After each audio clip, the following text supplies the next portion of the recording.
सहना भवतु सहनौ भुनक्तु सह वीर्यं करवावहै तेजस्विनावधीतमस्तु मा विद्विषावहै।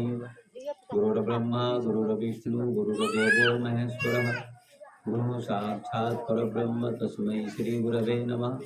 अखण्डमण्डलाकारं व्याप्तं येन चराचरं तत्पदं दर्शितं येन तस्मै श्री गुरवे नमः।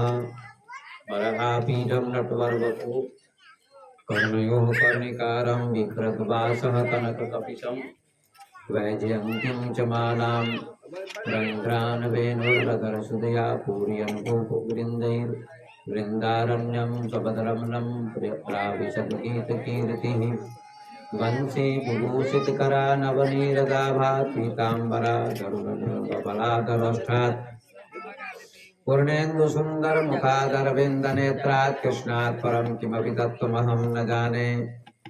नीलाम्बुजश्यामल कोमलांगं सीता समारोपितवामभागं बाणं महासायकचारुचापं नमामि रामं रघुवंशनाथं मनोजवं मारुततुल्यवेगं जितेन्द्रियं बुद्धिमतां वरिष्ठं वातात्मजं वानरयूथमुख्यं श्रीरामदूतं शरणं प्रपद्ये। कृष्णाय वासुदेवाय देवकी नंदनाय च नंदगोपकुमाराय गोविन्दाय नमो नमः। सर्वे भवन्तु सुखिनः सर्वे सन्तु निरामयाः सर्वे भद्राणि पश्यन्तु मा कश्चित् दुःखभाग् भवेत्। ओम शांति शांति शांति। आइए सभी लोग भगवान के नाम का संकीर्तन करें 2 मिनट, उसके बाद फिर कथा। गोविंद जय जय गोपाल जय जय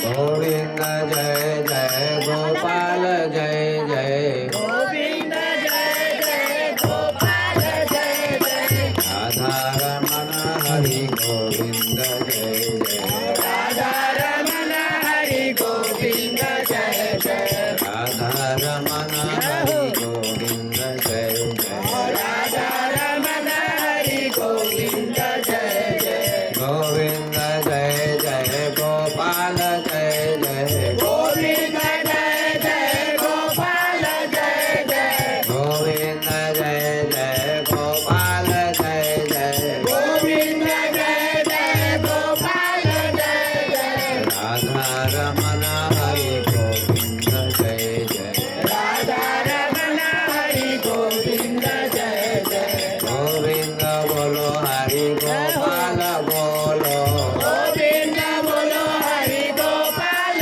बोलो गोविंद बोलो हरि गोपाल बोलो गोविंद बोलो हरि गोपाल बोलो राधा रमण हरि गोविंद बोलो राधा रमण हरि गोविंद बोलो राधा रमण हरि गोविंद बोलो राधा रमण हरि गोविंद बोलो गोविंद जय जय गोपाल जय जय गोविंद जय जय गोपाल जय जय गोविंद जय जय गोपाल जय जय गोविंद जय जय गोपाल जय जय राधा रमण हरि गोविंद जय जय राधा रमण हरि गोविंद जय जय राधा रमण हरि गोविंद जय जय राधा रमण हरि गोविंद जय जय गोविंद जय जय गोपाल जय जय गोविंद जय जय गोपाल जय जय गोविंद जय जय गोपाल जय जय गोविंद जय जय गोपाल जय जय राधा रमण हरि गोविंद जय जय राधा रमण हरि गोविंद जय जय राधा रमण हरि गोविंद जय जय राधा रमण हरि गोविंद जय जय गोविंद बोलो हरि गोपाल बोलो गोविंद बोलो हरि गोपाल बोलो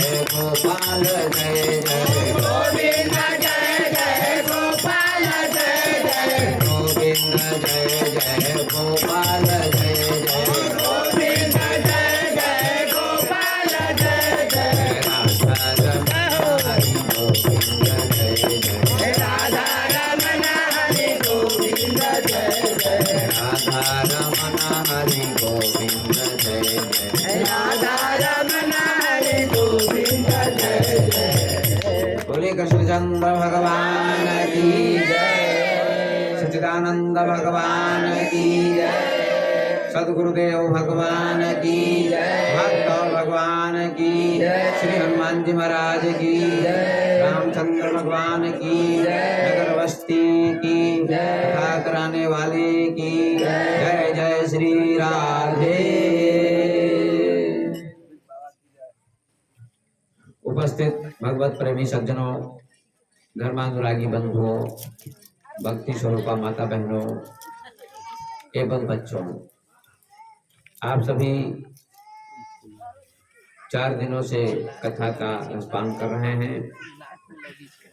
आज कथा का चौथा सत्र है, पांचवा सत्र है और आप सबकी आस्था बहुत अच्छी है, आप सबकी श्रद्धा बहुत अच्छी है। भगवान के प्रति, संत के प्रति, कथा के प्रति आपकी श्रद्धा अनन्य है, सराहनीय है, प्रशंसनीय है। रात मैंने कथा के अंतर्गत ये बताया था आप सबको कि मृत्यु के समय जैसी मति होती है वैसी गति होती है।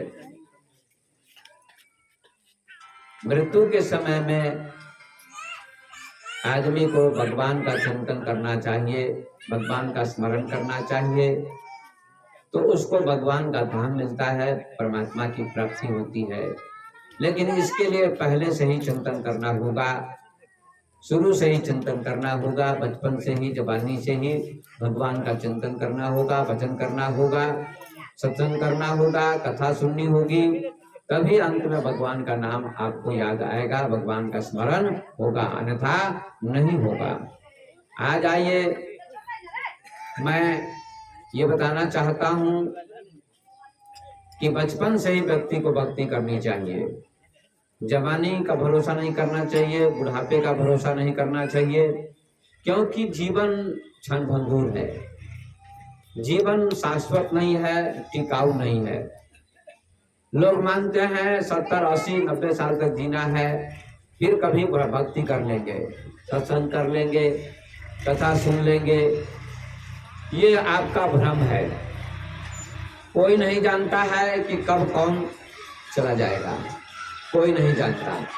फिर कल का भरोसा आप क्यों करते हैं? इस जीवन को क्षणभंगुर बताया गया है। कैसे?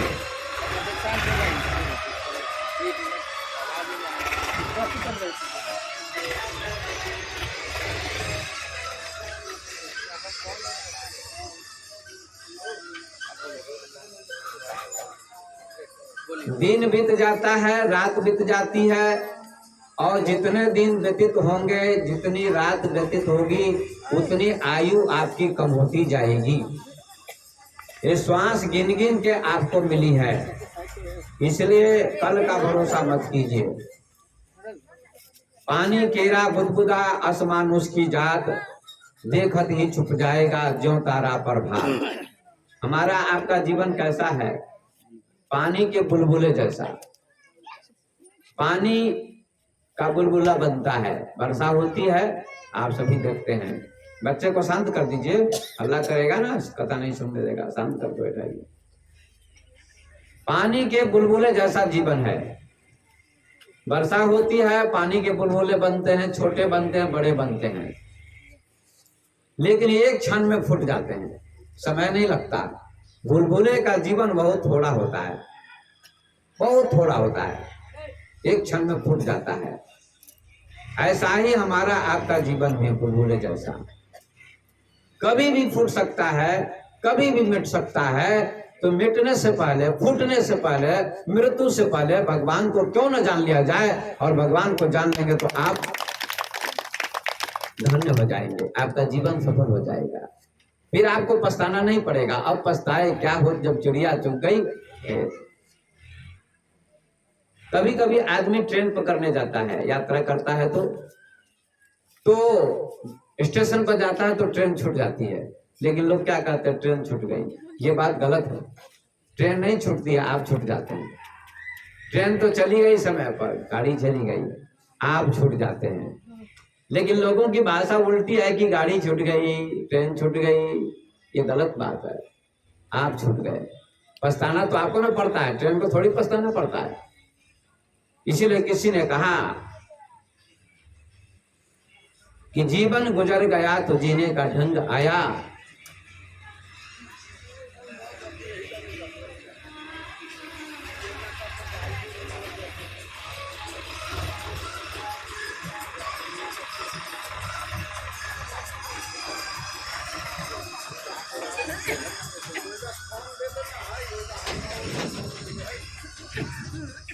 जीवन गुजर गया तो जीने का ढंग आया, समा बुझ गई तो महफिल में रंग आया। गाड़ी निकल गई तो घर से चला मुसाफिर, मायूस हाथ मलते वापस बिरंग आया। तन की मशीनरी ने चलना ठीक सीखा, बूढ़े तन के हर पुर्जे पर अब जंग आया। आयु ने न था सिंगर, सुमिरन के वक्त में फुर्सत का वक्त निकला। सुमिरन के वक्त में फुर्सत का वक्त निकला, जब सुमिरन करना था भगवान का जवानी में, तो लोग कहते हैं कि अभी समय नहीं है, अभी तो कमाना है, मकान बनाना है, ये करना है, वो करना है, जब बुढ़ापा आएगा तो देखा जाएगा। बीच में ही चले गए तो बुढ़ापा आ नहीं पाएगा। सुमिरन के वक्त में फुर्सत का वक्त निकला। कहते हैं लोग फुर्सत ही नहीं मिलती है, फुर्सत ही नहीं मिलती है, लेकिन मर जाएंगे तो फुर्सत ही फुर्सत है, फुर्सत ही फुर्सत है। इसलिए फुर्सत निकालनी पड़ेगी, समय निकालना पड़ेगा। जब तक रहेगी जिंदगी फुर्सत न होगी काम से। एक समय ऐसा निकालो, प्रेम करो राम से, परमात्मा से प्रेम कर लो, फुर्सत निकालो। विवाह होता है, शादी होती है तो लोग फुर्सत निकाल के करते हैं विवाह शादी। हजारों काम छोड़ देते हैं तो करते हैं, कुछ ना कुछ तो छोड़ना पड़ेगा। इसलिए फुर्सत निकालिए, जीवन की गारंटी नहीं। जीवन नदी की तरह बह रहा है। कोई भी नदी है, जानते हैं आप लोग, नदी बहती है, रुकती नहीं है। नदी नाम है बहते हुए पानी का, पानी बह रहा है, बह रहा है, रुकता नहीं है, बहता चला जाता है। किसी बूढ़े से पूछिए कि आप किसी नदी में कितनी बार स्नान किए हैं। किसी बूढ़े आदमी से पूछिए, 75 साल का होगा, 80 साल का होगा, उस बूढ़े से पूछिए आपने किसी नदी में कितनी बार स्नान किया। पहले के जमाने में नदी में स्नान करते थे लोग, कितनी बार स्नान किया, तो कहेंगे 50 बार, 100 बार। जीवन में बहुत बार स्नान करते थे ना लोग। लेकिन ये बात गलत है, ये उत्तर आपका गलत है। कोई भी आदमी किसी भी नदी में कई बार स्नान नहीं करता है, एक ही बार करता है। ये झूठ है कि कई बार स्नान करते हैं लोग, यही तो लोग नहीं जानते जीवन की बात को, जीवन के रहस्य को। कोई भी आदमी किसी भी नदी में एक ही बार नहाता है, स्नान करता है, दोबारा कभी नहीं नहाता है।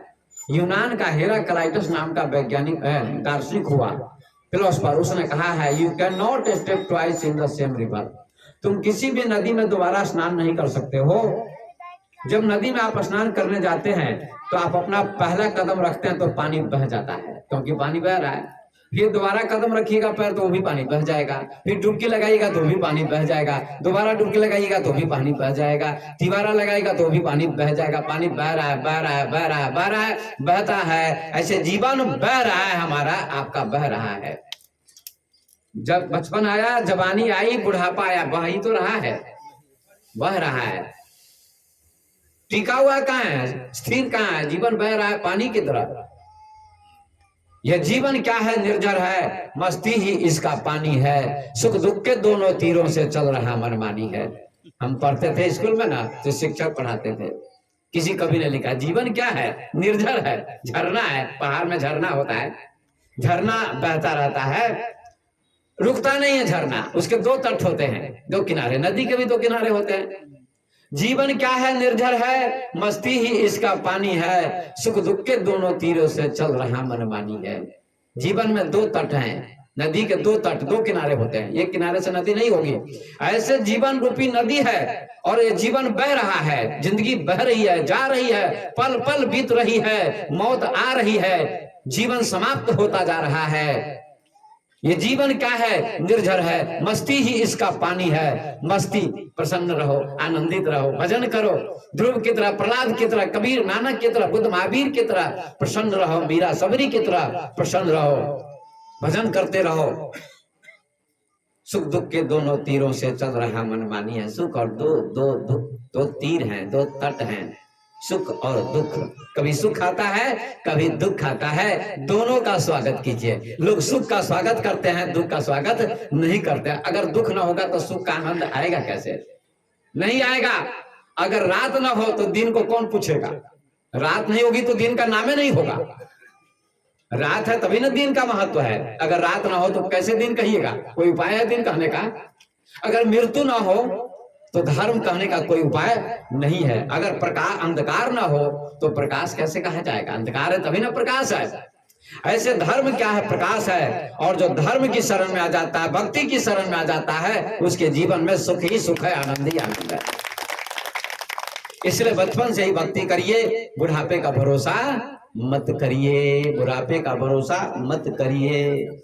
तो किसी ने कहा है, क्या कहा कि गुरु के चरणों में आ जाओ, सदगुरु के चरणों में आ जाओ तो भगवान मिलेगा, परमात्मा मिलेगा। गुरु ही परमात्मा को बताता है, गुरु मार्गदर्शक होता है। हर व्यक्ति को गुरु की शरण में आ जाना चाहिए, नहीं तो कल्याण नहीं है। डॉक्टर हो, इंजीनियर हो, प्रोफेसर हो, बिना गुरु के कल्याण नहीं है किसी का भी।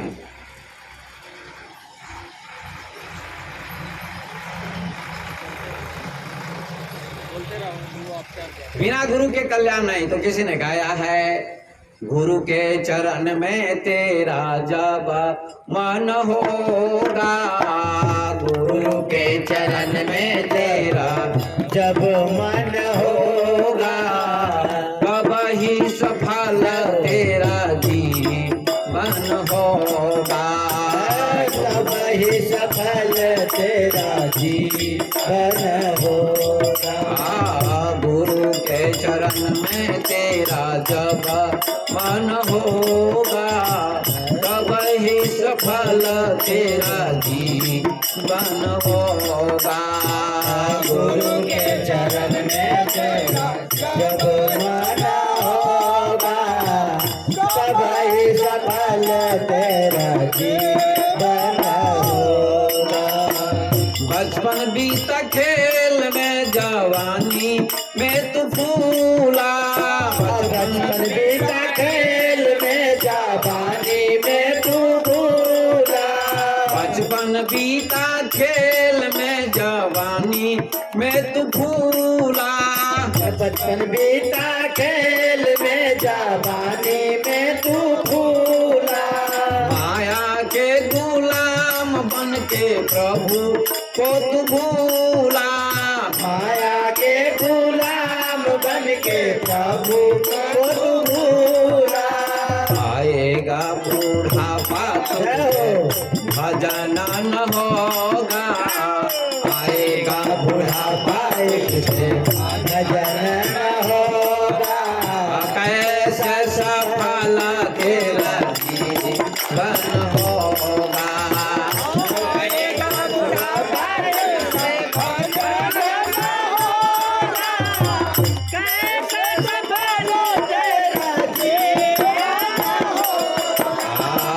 गुरु के चरण में तेरा जब मन होगा, तब ही सफल तेरा जीवन होगा। गुरु के चरण में जब मन होगा, तब ही सफल तेरा जीवन होगा। इस तन धन का कोई न ठिकाना, इस तन धन का कोई न ठिकाना। आज नहीं तो कल सब को है जाना, आज नहीं तो कल सबको है जाना।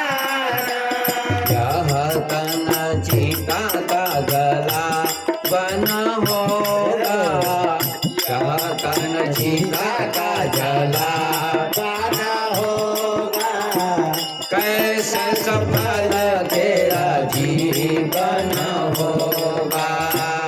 यह तन का जला पाना होगा, कैसे सफल तेरा जीवन होगा। गुरु के चरण में तेरा जब मन होगा, तब ही सफल तेरा जीवन होगा।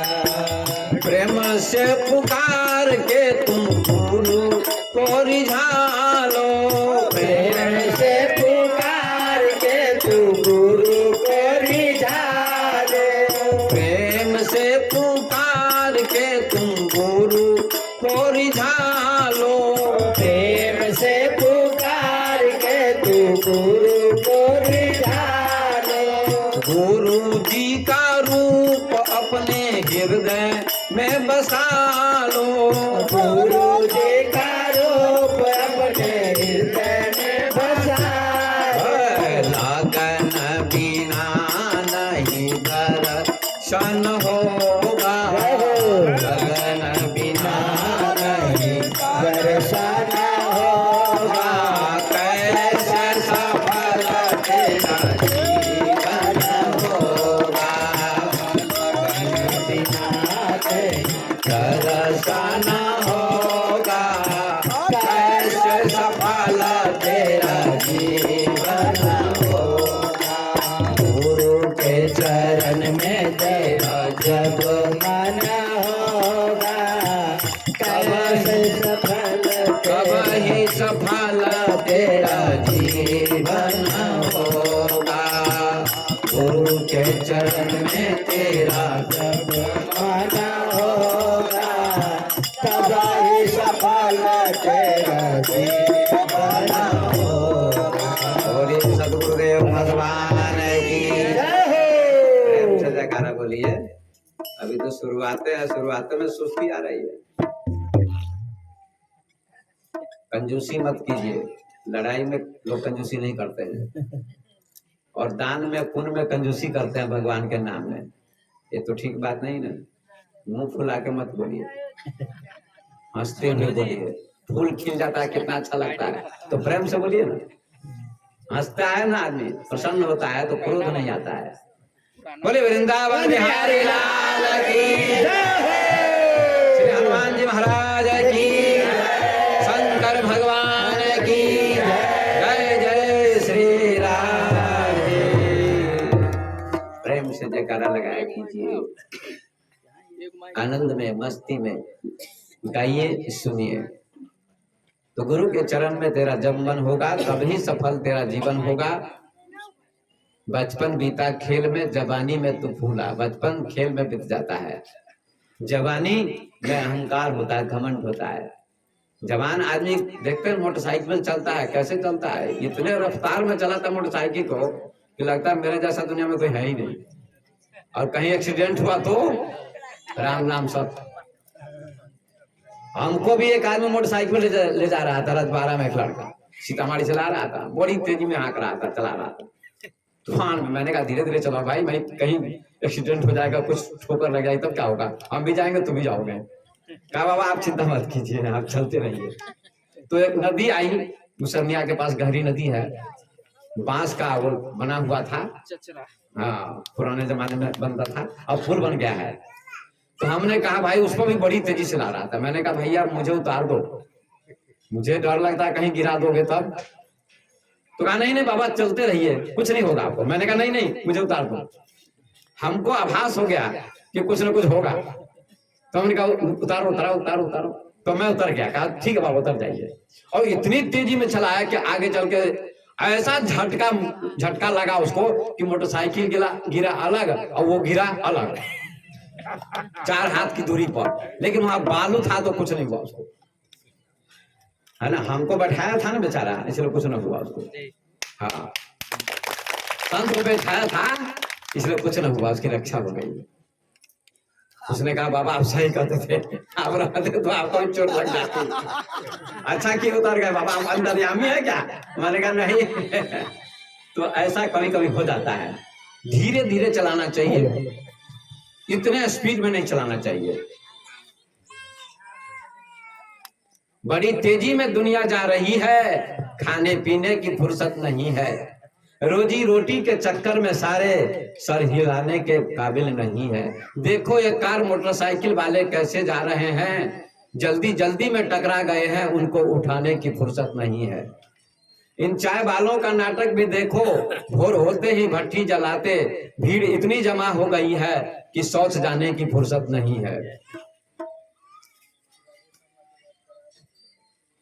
कहे ईश्वर का दर्शन करा दो, लोग कहते हैं भक्त लोग, कहे ईश्वर का दर्शन करा दो, योग आसन व संध्या समाधि सिखा दो। कहे ईश्वर का दर्शन करा दो और भगवान को दिखा दो, पर योग समाधि और संध्या लगाने की फुर्सत नहीं है। इसके लिए फुर्सत नहीं, योग करने के लिए फुर्सत नहीं है, ध्यान करने के लिए फुर्सत नहीं है, प्राणायाम करने के लिए फुर्सत नहीं है। सबको प्राणायाम योग करना चाहिए। हमारे बेचू जी रोज करते 12 साल से, इनको मैंने शिक्षा दी है। और एक कतार भी गए थे विदेश, वहां भी इन्होंने नहीं छोड़ा, वहां भी योग करते थे और यहाँ भी करते हैं।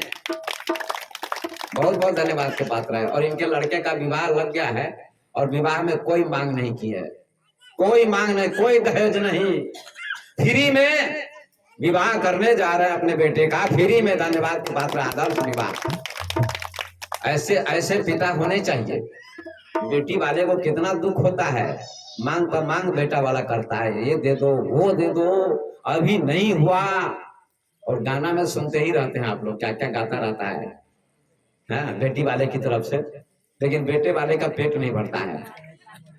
और आपके पास बेटी होगी तो आप यही सोचिएगा कि हमसे ना मांगे, यही ना सोचेंगे। इसलिए ऐसा कभी मत करिए। ऐसे दहेज प्रथा उठनी चाहिए, लेकिन नहीं उठ रही है। ये दुर्भाग्य है समाज का। गरीब क्यों हुआ? बिहार गरीब है, नेपाल में भी गरीबी क्यों है? दहेज प्रथा के चलते। दहेज प्रथा मिट जानी चाहिए। श्रद्धा से बेटी वाले को भी देना चाहिए, अगर सामर्थ्य है तो उसको भी देना चाहिए। अगर वो भी कंजूसी करता अगर है तो ये भी ठीक बात नहीं है, उचित मात्रा में उसको भी देना चाहिए। लेकिन मांग नहीं कीजिए, आपको इतना देना ही पड़ेगा। दशरथ जी को जनक जी ने दिया, बहुत दहेज दिया, 1 लाख घोड़े, 10,000 हाथी, 10,000 रथ और न जाने क्या क्या दिया जनक जी ने, लेकिन प्रसन्नता से दिया। दशरथ जी ने कुछ मांग नहीं की, दशरथ जी ने कुछ भी मांगा नहीं। और जनक जी ने अपनी इच्छा से दशरथ जी को दिया। ये प्रसन्नता पूर्वक देना चाहिए, क्योंकि बिना मांगे सो दूध बराबर। बिना मांगे जो मिलता है वो दूध के बराबर होता है। कबीर साहब कहते हैं मांगे मिले सो पानी, और मांगने से जो मिलता है वो पानी के बराबर है। कहे कबीर वह रक्त बराबर जामे खींचा तानी, वो खून के बराबर है, जिसमें कहता है इतना मैं नहीं दूंगा, वो कहता है इतना देना पड़ेगा। ये क्या है? खून के बराबर है। इसलिए बेटी वाले का भी कर्तव्य, अगर शक्ति है तो शक्ति के अनुसार कुछ दे, अगर शक्ति नहीं है तो हाथ जोड़ ले, इतना ही से काम चला लीजिए। और बेटे वाले को भी मान जाना चाहिए, तो बहुत अच्छा रहेगा, बहुत अच्छा रहेगा, समाज सुखी होगा। अच्छा, ये बेटी वाला दहेज क्यों देते हैं बेटी वाले लोग? अब बेटे वाले क्यों लेते हैं? कोई शास्त्र में इसका उल्लेख है, लेकिन ये तो उल्लेख है कि जानकी जी का विवाह हुआ राम भगवान के साथ तो दहेज दिया, शिव जी का विवाह हुआ पार्वती जी के साथ तो क्या कहते हैं, हिमाचल ने भी दहेज दिया है शिव जी को भी दहेज दिया है। लेकिन शिव जी ने स्वेच्छा पूर्वक लिया, मांग नहीं की है। ये भी रामायण में ही वर्णन है, स्वेच्छा पूर्वक अपनी इच्छा से उन्होंने कुछ दिया है। इच्छा से दे तो ले लीजिए, ज्यादा मांग मत कीजिए। दिल नहीं दुखाना चाहिए बेटी वाले का, ये हमेशा ध्यान में रखिए। बेटी वाला ही दहेज क्यों देता है, बेटा वाला क्यों नहीं देता है?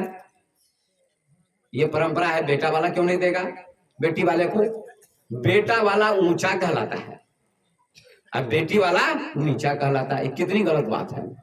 बेटी में भी तो वही आत्मा है, वही राम भगवान है, ईश्वर है, परमात्मा है। बेटे में भी तो वही है। तो बेटा कैसे महान हो गया और बेटी कैसे नीच हो गई? इसका कोई कारण कोई महात्मा कोई विद्वान व्याख्यान नहीं कर पाते हैं। सब में तो सीताराम। मैं तो कहता हूं कि बेटा से ज्यादा सेवा बेटी करती है। आप सभी जानते हैं, बेटी ससुराल चली जाती है, आती तभी भोजन बनाती है, थाली साफ करती है, सारा काम करती है, लेकिन बेटा कभी माँ बाप की थाली साफ करेगा नहीं करेगा, और घमंड करता है आपने क्या किया, कुछ नहीं किया। बेटा कहता ना आपने क्या किया, कुछ नहीं किया। फिर भी लोग बेटे के लिए परेशान है। हाय बेटा, हाय बेटा, हाय बेटा, बेटे के लिए परेशान है। बेटी ज्यादा कीमती है, बेटी का महत्व ज्यादा देना चाहिए, लेकिन लोग कम देते हैं। बेटी हो गए 2-4 तो लोग दुखी हो जाते हैं। ये बात गलत है। बेटी कम नहीं है बेटे से। अगर बेटी नहीं होगी दुनिया में तो बेटा कहां से आएगा? क्या छप्पड़ फाड़ के आएगा? बेटी भी जरूरी है, बेटा भी जरूरी है, दोनों की जरूरत है।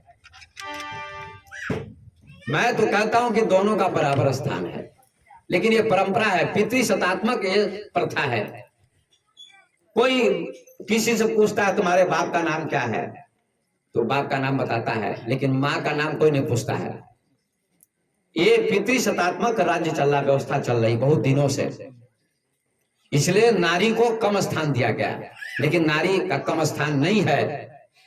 मनुस्मृति में लिखा है कि जहां नारी की पूजा होती है वहां देवता लोग भी आकर निवास करते हैं। नारी की पूजा होती है, नारी का ऊंचा स्थान है। आप लोग आते हैं ना कि सीताराम भजहु यही देहिया में, सीताराम भजहु यही देहिया में, यही देहिया में, यही देहिया में, यही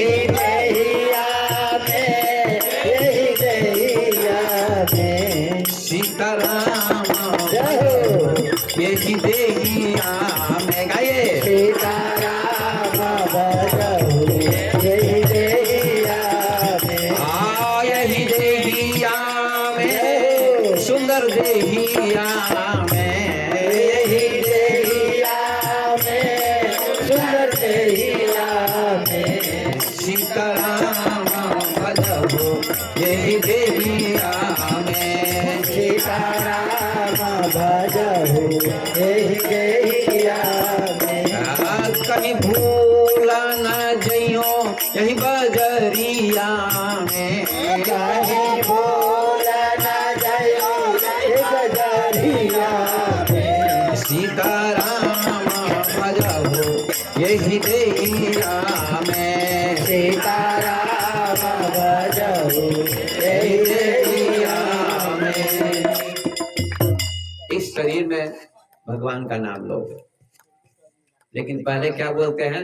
पहले सीता तब राम बोलते हैं ना, सीताराम भजो यही। जानकी जी का स्थान पहला है, प्रथम है, तब राम जी का है कि नहीं है? कोई कहता है कि राम सीता, राम सीता, राम सीता, सभी कहते सीताराम सीताराम सीताराम सीताराम सीताराम कहते ना। और राधे श्याम माता पिता, पहले माँ का स्थान तब पिता का, पहले सीता का तब राम का, राधा का तब कृष्ण का, स्त्री का तब पुरुष का, धरती का तब आसमान का। धरती आसमान बोलते हैं, बोलते हैं कि नहीं बोलते हैं?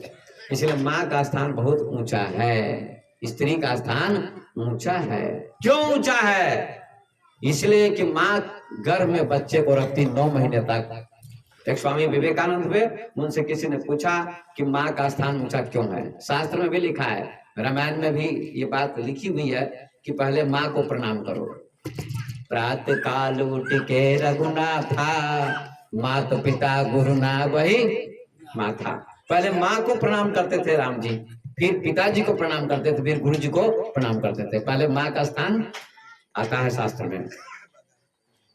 तो विवेकानंद जी से किसी ने पूछा कि माँ का स्थान ऊंचा क्यों है, पिता का बाद में क्यों? तो उन्होंने कहा लेट जाओ। लेट गया वो आदमी, उसके पेट पर पत्थर रख दिया 3-4 किलो का। कहा बड़ा भारी लग रहा है, जल्दी हटाइए। 2 मिनट के बाद हटा दिया स्वामी जी ने। कहा स्वामी जी आपसे मैंने पूछा कि माँ का स्थान पिता से ऊंचा क्यों है शास्त्र में, तो आपने मेरे पेट पर पत्थर क्यों रख दिया? कहा 2-3 किलो का पत्थर तुम 5 मिनट भी नहीं रख सके, बर्दाश्त न कर सके, और जो माँ 9 महीने तक 3-4 किलो के बच्चे को रखती घर में, 9 महीने तक ढोती है, बर्दाश्त करती है, और फिर जन्म भी देती है, तो मल मूत्र साफ करती है, स्तनपान कराती है, स्नान कराती है, खिलाती पिलाती है। कितना उपकार है माँ का, कितना ऋण है माँ का। अब पिता की गोद में 1 घंटे के लिए बच्चा खेलता है और मल मूत्र कर देता है, तो पिता क्या कहता है, लो अपने बेटे को, हमसे बर्दाश्त न होगा। तो क्या उसी का बेटा तुम्हारा नहीं है? दोनों का है ना। इसलिए माँ का स्थान ऊंचा है। मनुस्मृति में लिखा, भूमेर गरियसी माता स्वर्गात उस्तरः पिता, भूमि से भी श्रेष्ठ माँ है और स्वर्ग से भी ऊंचा पिता है। इसलिए माता पिता को देवता मान के सम्मान करो, प्रणाम करो। शास्त्र कहते हैं, मनुस्मृति कहता है, मातृदेवो भव, पितृदेवो भव, आचार्य देवो भव, अतिथि देवो भव। सब माता पिता गुरु अतिथि सब देवता है। तो आइए सज्जनों चलते हैं। तो स्त्री का सम्मान होना चाहिए, अपमान नहीं होना चाहिए। भगवान राम वन में थे और बैठे हुए थे, लक्ष्मण जी फूल चुनने चले गए। कितना सम्मान करते जानकी जी का। अरण्य कांड में लिखा, एक बार चुनी कुसुम सुहाए, निज कर भूषण राम बनाए, सीत ही पहिराए प्रभु सादर, बैठे फटिक शिला पर सुंदर।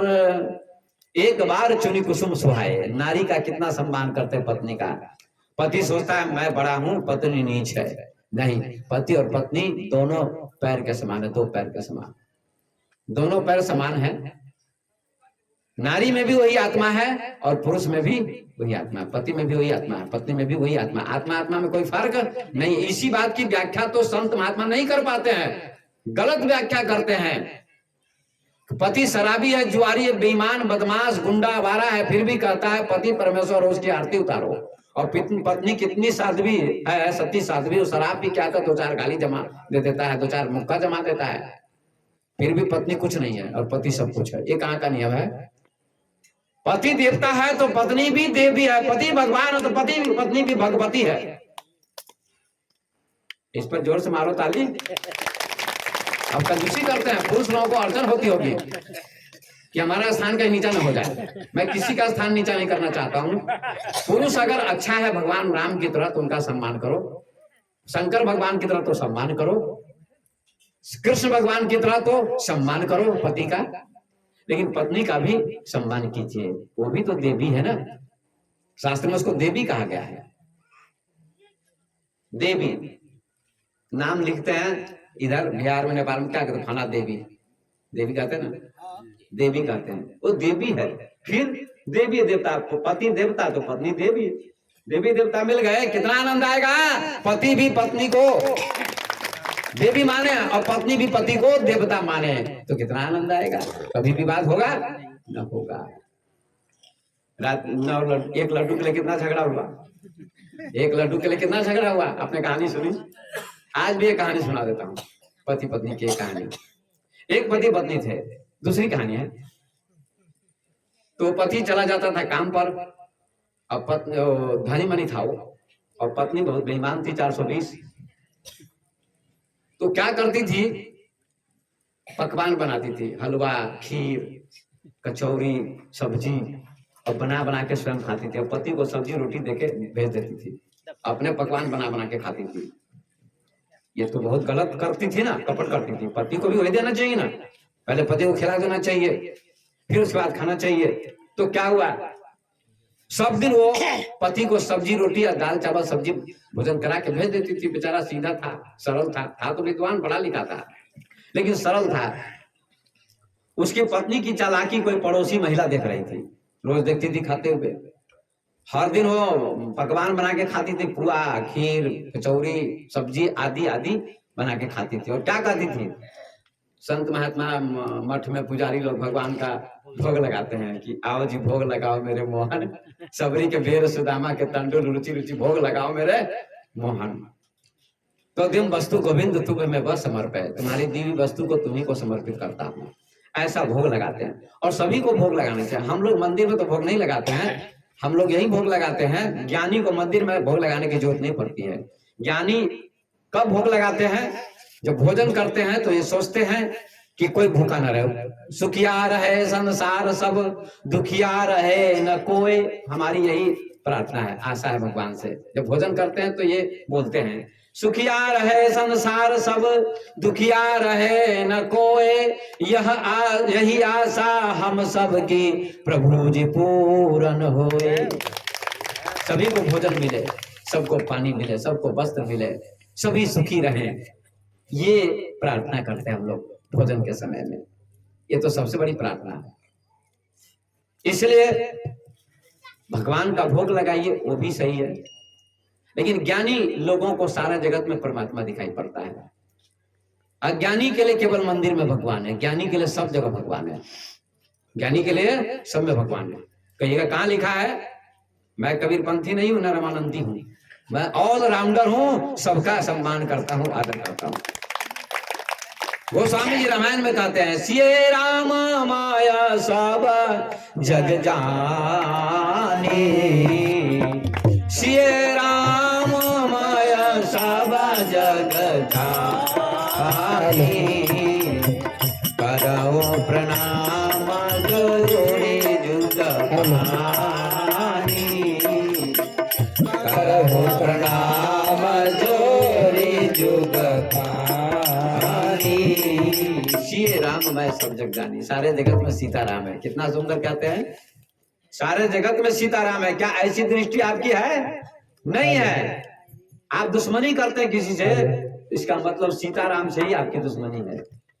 सिये राम मैं सब जग जानी, बकरी में भी, खसी में भी, मुर्गे में भी, भैंस में भी, गाय में भी, सूरज में भी, चांद में भी, पेड़ में भी, पौधे में भी, आदमी में भी, स्त्री में भी, पुरुष में भी, बच्चे में भी, जवान में भी, बूढ़े में भी, धनी में भी, गरीब में, विद्वान में, मूर्ख में, सारे जगत में परमात्मा का निवास है, सीताराम का निवास है। ये समझ बहुत अच्छी समझ है। यही उपनिषद भी कहता है, ईशावास विदम सर्वम यत् किंच जगत्याम जगत तेन तेन वंजिता मां गिरदा कसोचित धनम। आप लोगों ने उपनिषद का अध्ययन नहीं किया है, रामायण तो सुनी होगी, लेकिन उपनिषद बहुत ऊंचा ग्रंथ है। उपनिषद में कहा है कि ईश्वर जगत के कण-कण में व्याप्त है। ईश्वर जगत के कण-कण में व्याप्त है। जैसे मिश्री के कण-कण में मिठास है, रसगुल्ले के कण-कण में मिठास है, ऐसे जगत के कण-कण में ईश्वर निवास करता है। यही इस्लाम धर्म भी कहता है, खुदा जर्रे जर्रे में है, खुदा जर्रे जर्रे में है। इस्लाम का अर्थ होता है शांति, लेकिन इस्लाम धर्म के लोग भी इस बात को नहीं समझते हैं।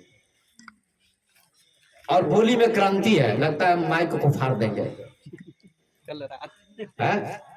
रात चर्चा हो रही थी, इस्लाम का अर्थ होता है शांति। कुरान शरीफ मैंने भी पढ़ा है, मेरे पास कुरान है, इतनी मोटी पुस्तक है, और 396 पेज बनी इसराइल पारा 15 सूरह 17 में लिखा है कि किसी जीव की हत्या न करो, किसी जीव की हत्या न करो, अल्लाह ने इसे हराम ठहराया है, ऐसा लिखा है। हराम की कमाई कहते मुसलमान मत खाओ, हलाल की कमाई खाओ, ईमानदारी की कमाई खाओ, ये कुरान में लिखा है।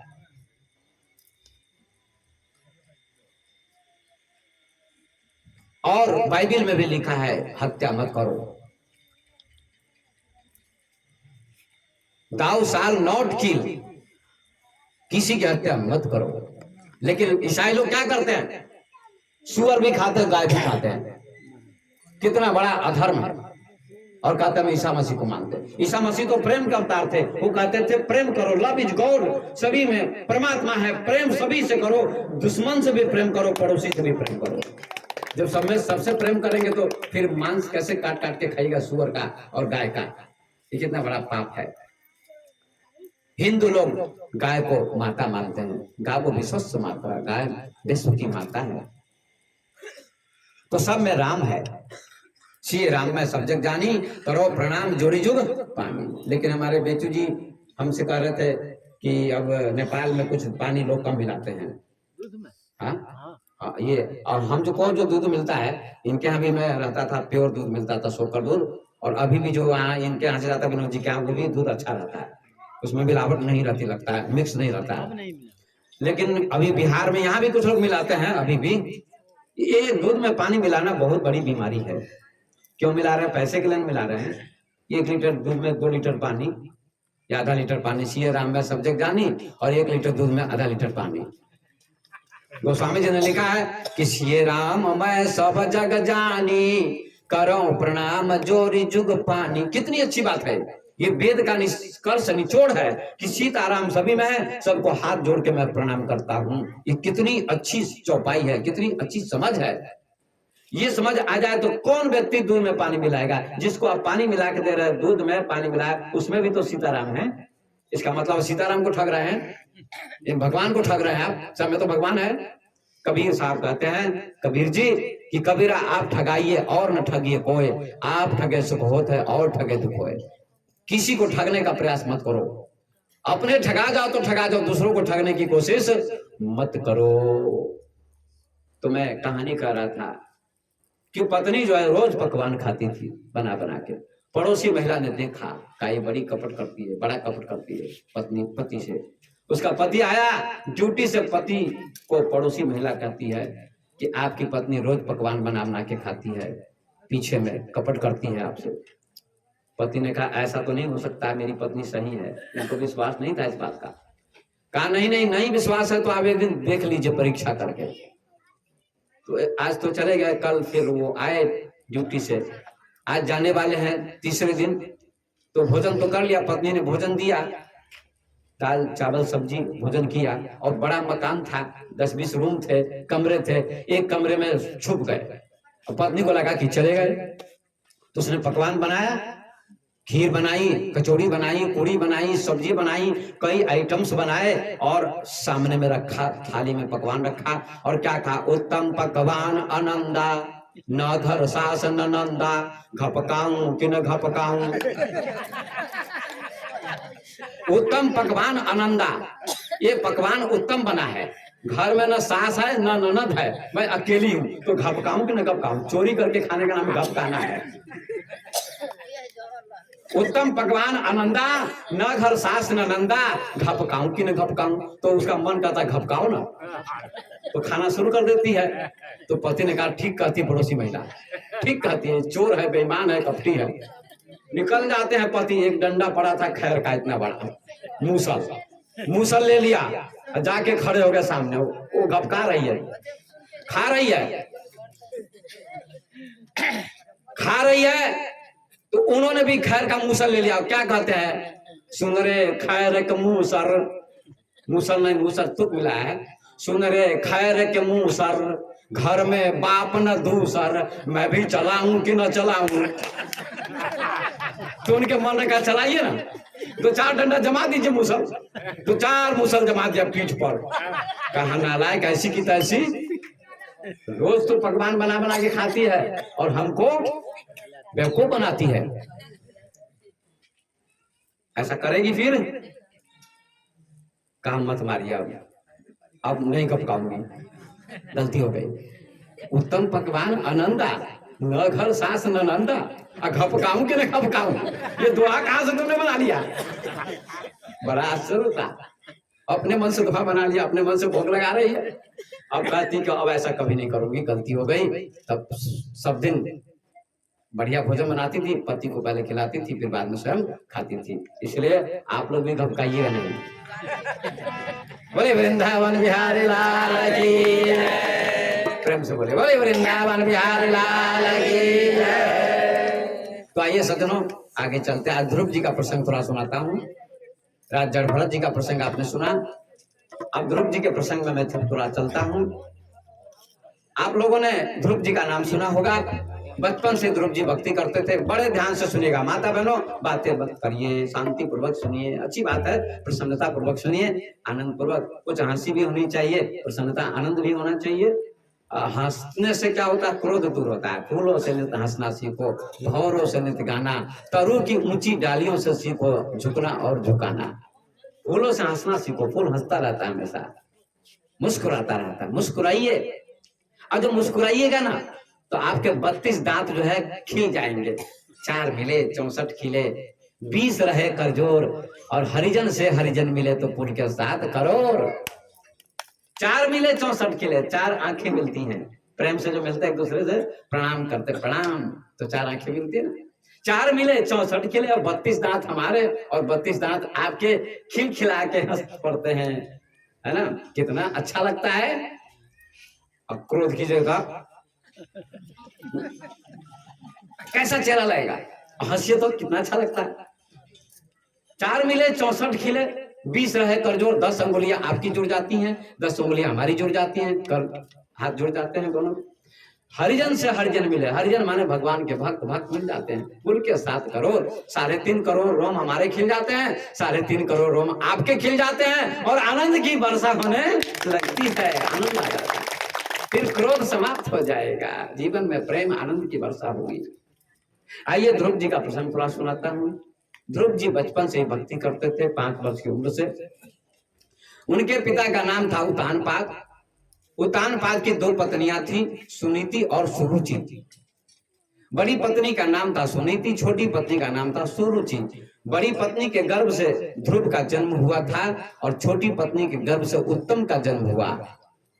और राजा, अब सभी जानते हैं कि जब दूसरा विवाह करता है आदमी, तो पहली पत्नी का महत्व तो कम हो जाता है, और दूसरी पत्नी महारानी बन जाती है।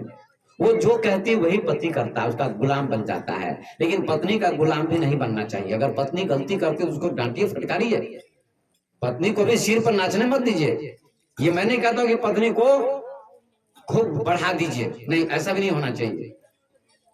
पत्नी गलती करती उसको भी डांटिए, समझाइए, तुम गलत करती हो, ठीक नहीं है, प्रेम से समझाइए। अगर मांस खाती है तो उसको समझाइए मांस मत खाओ, अगर आप भक्त है तो मत खाओ तुम। हम पति पत्नी दोनों भक्त बनेंगे, दोनों का जब मिलन होगा तो संस्कार अच्छा बनेगा, पवित्र होगा, और आपके गर्भ से जो बच्चा होगा वो अच्छा बच्चा पैदा होगा। इसलिए पति पत्नी दोनों को भक्त होने चाहिए। दशरथ कौशल्या भक्त थे, उनके गर्भ से भगवान राम का जन्म हुआ। देवकी वसुदेव भक्त थे, उनके गर्भ से योगेश्वर भगवान कृष्ण का जन्म हुआ। अंजनी भक्त थी, उनके गर्भ से हनुमान जैसे महान भगवत भक्त का जन्म हुआ। इसलिए मैं निवेदन करूंगा माता बहनों से, आप सभी भक्त बने। बहुत भक्त हैं भी, जो नहीं है वो बने। अगर पति भक्त है पत्नी भक्त नहीं है तो बहुत गड़बड़ है, बहुत गड़बड़ है। एक पैर अच्छा है, एक पैर नहीं अच्छा है, तो क्या दिक्कत नहीं होगी चलने में? गाड़ी के 2 पहिए होते हैं, इस गाड़ी के, मोटरसाइकिल के, और बस के 4। तो हमारे जीवन के 2 पहिए, एक पत्नी एक पति, 2 पैर हैं। इसलिए दोनों को भक्त होना चाहिए, तो जीवन में शांति आएगी, सुख आएगा, आनंद आएगा। और मृत्यु के बाद फिर वही पत्नी पत्नी मिलेंगे अगर भक्त आएंगे तो। अगर पति पत्नी भक्त नहीं है तो दोनों का मिलन फिर दोबारा कभी होने वाला नहीं है। नारी पुरुष मिले एक मत होई, जुग जुग राज करे पुनि सोई। एक मत होगा तो कई जन्म तक मिलते रहेंगे, और अंत में भक्ति करते हुए भगवान में मिल जाएंगे। माँ पार्वती ने कई जन्मों तक तप किया तो भगवान शंकर मिले। 107 जन्मों तक माता पार्वती ने तप किया है, साधना की है शिव को पाने के लिए। तब 108वें जन्म में भगवान शिव से उनका मिलन हुआ है। ऐसे, लेकिन वो क्या खाती थी? मांस नहीं खाती थी, भक्ति करती थी, पत्ता खाती थी, घास खाती थी, कभी पानी पी के रहती थी, कभी प्राणायाम करती थी, कभी भोजन छोड़ देती थी। ऐसा करके हजारों वर्षों तक उन्होंने तपस्या की, और अंत में भगवान शिव का दर्शन हुआ, उनसे मिलन हुआ, और जीवन माँ पार्वती का धन्य हो गया, कृतार्थ हो गया। मैं निवेदन करता हूं आप लोगों से भी। तो सुरुचि के गर्भ से उत्तम का जन्म हुआ, सुनीति के गर्भ से ध्रुव का जन्म हुआ। राजा दूसरी पत्नी को ज्यादा मानते थे। एक दिन राजा आसन पर बैठे थे, सिंहासन पर, छोटी पत्नी वहीं बैठी थी सुरुचि, और बड़ी पत्नी का बेटा ध्रुव, छोटी पत्नी का बेटा उनकी गोद में खेल रहा था। उत्तम राजा की गोद में खेल रहा था। पिता की गोद में। बड़ी पत्नी का बेटा ध्रुव भी जाता है गोद में खेलने कि मेरे पिता हैं और मेरे पिता की गोद में मुझको भी खेलने का हक है, अधिकार है, तो जाता है। लेकिन राजा डर के मारे ध्रुव को नहीं लेते हैं गोद में, डर के मारे। सुनीति ने कहा सावधान, इसको आप गोद में नहीं ले सकते हैं, ये दासी का बेटा है, ये नौकरानी का बेटा है। सुनीति नौकरानी है, सोचिए, जबकि महारानी वही थी बड़ी, लेकिन उसको दासी माना जाता है। अपमान हो रहा है घर में, सम्मान नहीं हो रहा है। फिर भी सुनीति प्रसन्न थी, पति का सम्मान करती थी और सुरुचि के प्रति उसका कोई गलत भाव नहीं था। नहीं तो जो सौत आ जाती है ना, सौत देहाती भाषा में सौतीन कहते हैं लोग, सौतिया डाह बहुत खराब होती है। लेकिन सुनीति को कोई भी ईर्ष्या नहीं थी सुरुचि से। सुरुचि बहुत अपमान करती थी सुनीति का, लेकिन सुनीति कभी भी सुरुचि को गलत नहीं बोलती थी। बड़ी महान नारी थी, बहुत संस्कारी नारी थी। सुरुचि बैठी हुई है, ध्रुव जाता है गोद में खेलने, राजा नहीं लेते डर के मारे। सुरुचि डांट देती है ध्रुव को, ऐ ध्रुव, अरे दासी का बेटा, तू तभी राजा की गोद में बैठ सकता है, खेल सकता है। पहले तपस्या कर, जंगल में जा, भगवान का दर्शन कर, और मेरी कोख से जब तू जन्म लेगा दोबारा, तब तू राजा की गोद में बैठ सकता है, अन्यथा नहीं बैठ सकता है। ये कटु शब्द कहा, ये कटु शब्द कहा ध्रुव को। ध्रुव रोने लगा, फूट फूट के रोने लगा, और राजा भी डर के मारे गोद में नहीं लिया ध्रुव को। राजा को गलानी तो हुई। ध्रुव रोता रोता अपनी माँ के पास गया। किसके पास? सुनीति के पास। सुनीति का क्या अर्थ होता है? सुंदर नीति पर चलने वाली नारी, न्याय पर चलने वाली नारी। Honesty is the best policy. ईमानदारी सबसे अच्छी नीति होती है, ईमानदार बनो। सुनीति ईमानदार थी, संस्कारी महिला थी, नारी थी। और सुरुचि का अर्थ होता है अपने मन से व्यवहार करने वाली नारी। जो मन हुआ खा लिया, जो मन हुआ बोल दिया, इसका नाम है सुरुचि। मन के अनुसार कभी न चलिए, मन के अनुसार कभी न चलिए। ध्रुव आता है, रोने लगा, रोने लगा। सुनीति कहती, बेटा तुमको क्या हो गया? क्यों रो रहे हो बेटा? क्यों, क्या हो गया तुझे? किसी ने अपमान किया तुम्हारा? कहा मां, अपमान किया है, बीमाता ने अपमान किया है। संस्कृत में बीमाता कहते हैं सौतेली माता को। मेरी बीमाता ने मुझे डांट लगाई है, फटकारा है कि अरे दासी का बेटा, तू राजा की गोद में नहीं बैठ सकता है। राजा की गोद में तभी तू बैठेगा जब तू तपस्या कर, जंगल में जाकर भगवान का दर्शन कर, उसके बाद लौट के तुम आना और मेरी कोख से दोबारा जन्म लोगे तुम, तभी राजा की गोद में बैठ सकते हो, अन्यथा नहीं बैठ सकते हो, नहीं बैठ सकते हो। ध्रुव रो रहा है, बहुत रो रहा है। सुनीति को दया आ गई, सुनीति को दया आ गई। बोले वृंदावन बिहारी लाल की। थोड़ा और धीरे धीरे बोलिए, धीरे धीरे बोलिए। बोले वृंदावन बिहारी लाल की जय। प्रेम से बोलिए, कंजूसी मत करिए। सुनीति भी रोने लगी, बेटे को दुख को देखकर, बेटे के रोने को देखकर। बेटे की आंखों से आंसू बह रहे हैं, बेटा जार जार रो रहा है, फूट फूट के रो रहा है। और किस माँ को ममता नहीं आएगी जब बेटा रोएगा? तो माँ की आंखों से भी आंसू आने लगे। बेटा, फटकार उसने लगाई है, कहा है दासी का बेटा। माँ आप दासी हैं? कहा दासी ही हूं, दासी हूं तो महारानी, लेकिन राजा मुझे अब दासी मानते हैं, सुरुचि भी दासी मानती है। कोई बात नहीं, दासी ही सही। लेकिन बेटा क्या कहा है? तो कहा जंगल में जा, भगवान का भजन कर, भक्ति कर, और आकर लौट के मेरी कोख से जन्म ले, तब तू राजा की गोद में बैठ सकता है। ऐसा कहा है मेरी बीमाता ने। बेटा ठीक ही तो कहा है, देखिए कितनी महान माँ है, ठीक ही तो कहा है, अच्छा कहा है। कितना सुंदर कहा है कि भजन कर, भगवान का भजन कर, जंगल में चला जा और भगवान का दर्शन कर। ये तो बहुत सुंदर उपदेश दिया है। धन्य है सुरुचि, ऐसा उपदेश मिलना चाहिए, सुनना चाहिए। बेटा अच्छा कहा, जंगल में जाओ, उसके उपदेश का पालन करो, जाओ जंगल में। ध्यान दीजिएगा माता बहनों, बहुत सुंदर शिक्षा की बात है। आप लोगों को बहुत बड़ी शिक्षा मिलेगी इससे। भागवत कथा जीवन की शिक्षा है, परिवार की शिक्षा, परिवार की कथा है, समाज की कथा है, व्यवहार की कथा है, केवल कल्पना नहीं है। सुनीति कहती है बेटा जंगल में जा, भजन कर, तपस्या कर। कितनी अच्छी माँ है, कितना संस्कार है, कितनी अच्छी बुद्धि है। बेटा कहता ठीक है माँ, जो तुम्हारी आज्ञा।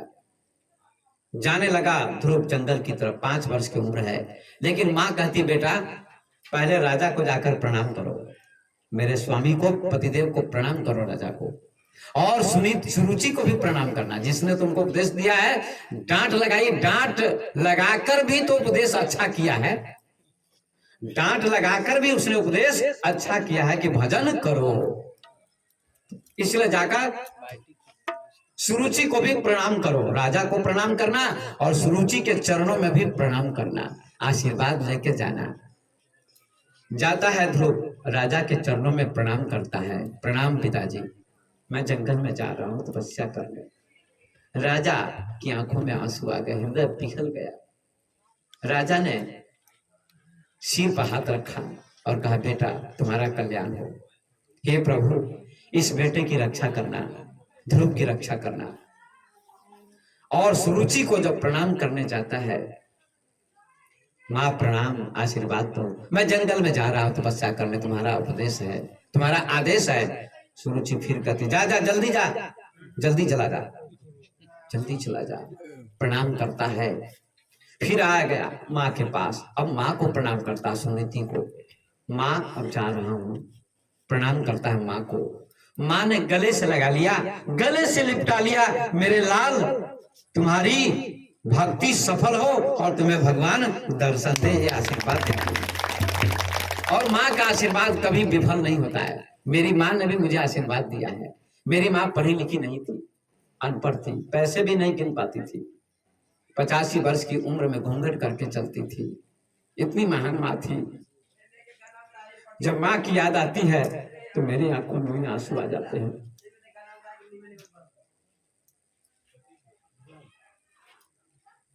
और ये बात मैं कहना चाहता हूं कि जितने भी महापुरुष पैदा हुए हैं, भगवान अवतार, सब साधारण माँ से पैदा हुए हैं। भगवान राम की माँ कौशल्या पढ़ी लिखी नहीं थी, पवित्र आत्मा थी। और भगवान कृष्ण की माँ देवकी पढ़ी लिखी नहीं थी, पवित्र आत्मा थी। और हनुमान जी की माँ अंजनी पवित्र महान संस्कारी। और ध्रुव की माँ भी सुनीति पढ़ी लिखी नहीं, और प्रहलाद की माँ भी पढ़ी लिखी नहीं, कहा ध्रुव सभी पवित्र आत्मा थी, अनपढ़ थी, लेकिन उनका हृदय इतना दिव्य था, पवित्र था कि उनकी कोख से महान पुत्र का जन्म हुआ। और मेरा भी जन्म एक महान माँ से हुआ, उनकी कोख से हुआ। पढ़ी लिखी नहीं थी लेकिन महान थी। मैं महान नहीं, मेरे माता पिता महान थे, और मेरे गुरु, माता पिता गुरु तीन का स्थान है।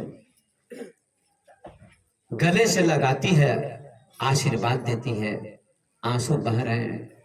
हे प्रभु मेरे बेटे की रक्षा करना, मेरे बेटे की रक्षा करना। जंगल में जा रहा, बाघ शेर होते जंगल में, कहीं खा न जाए, लेकिन मेरा विश्वास है प्रभु भक्ति करने वाले की रक्षा जरूर होती है, जरूर होती है। जाको राखे साइया, मार सके नहीं कोई, बाल न बाका कर सके जो जग पैरी कोई। गाते ना भजन हमारे व्यास जी और हमारे बेचू जी, सारे भक्त लोग, हमारी माता बहनें भी। सत्संग होता है शनिवार के शनिवार, उसमें गाते हैं। रात भी गाए थे कि मिलता है सच्चा सुख केवल गुरुदेव तुम्हारे चरणों में, मिलता है सच्चा सुख केवल गुरुदेव तुम्हारे चरणों में, मिलता है सच्चा सुख केवल गुरुदेव तुम्हारे चरणों में, मिलता है सच्चा सुख केवल गुरुदेव तुम्हारे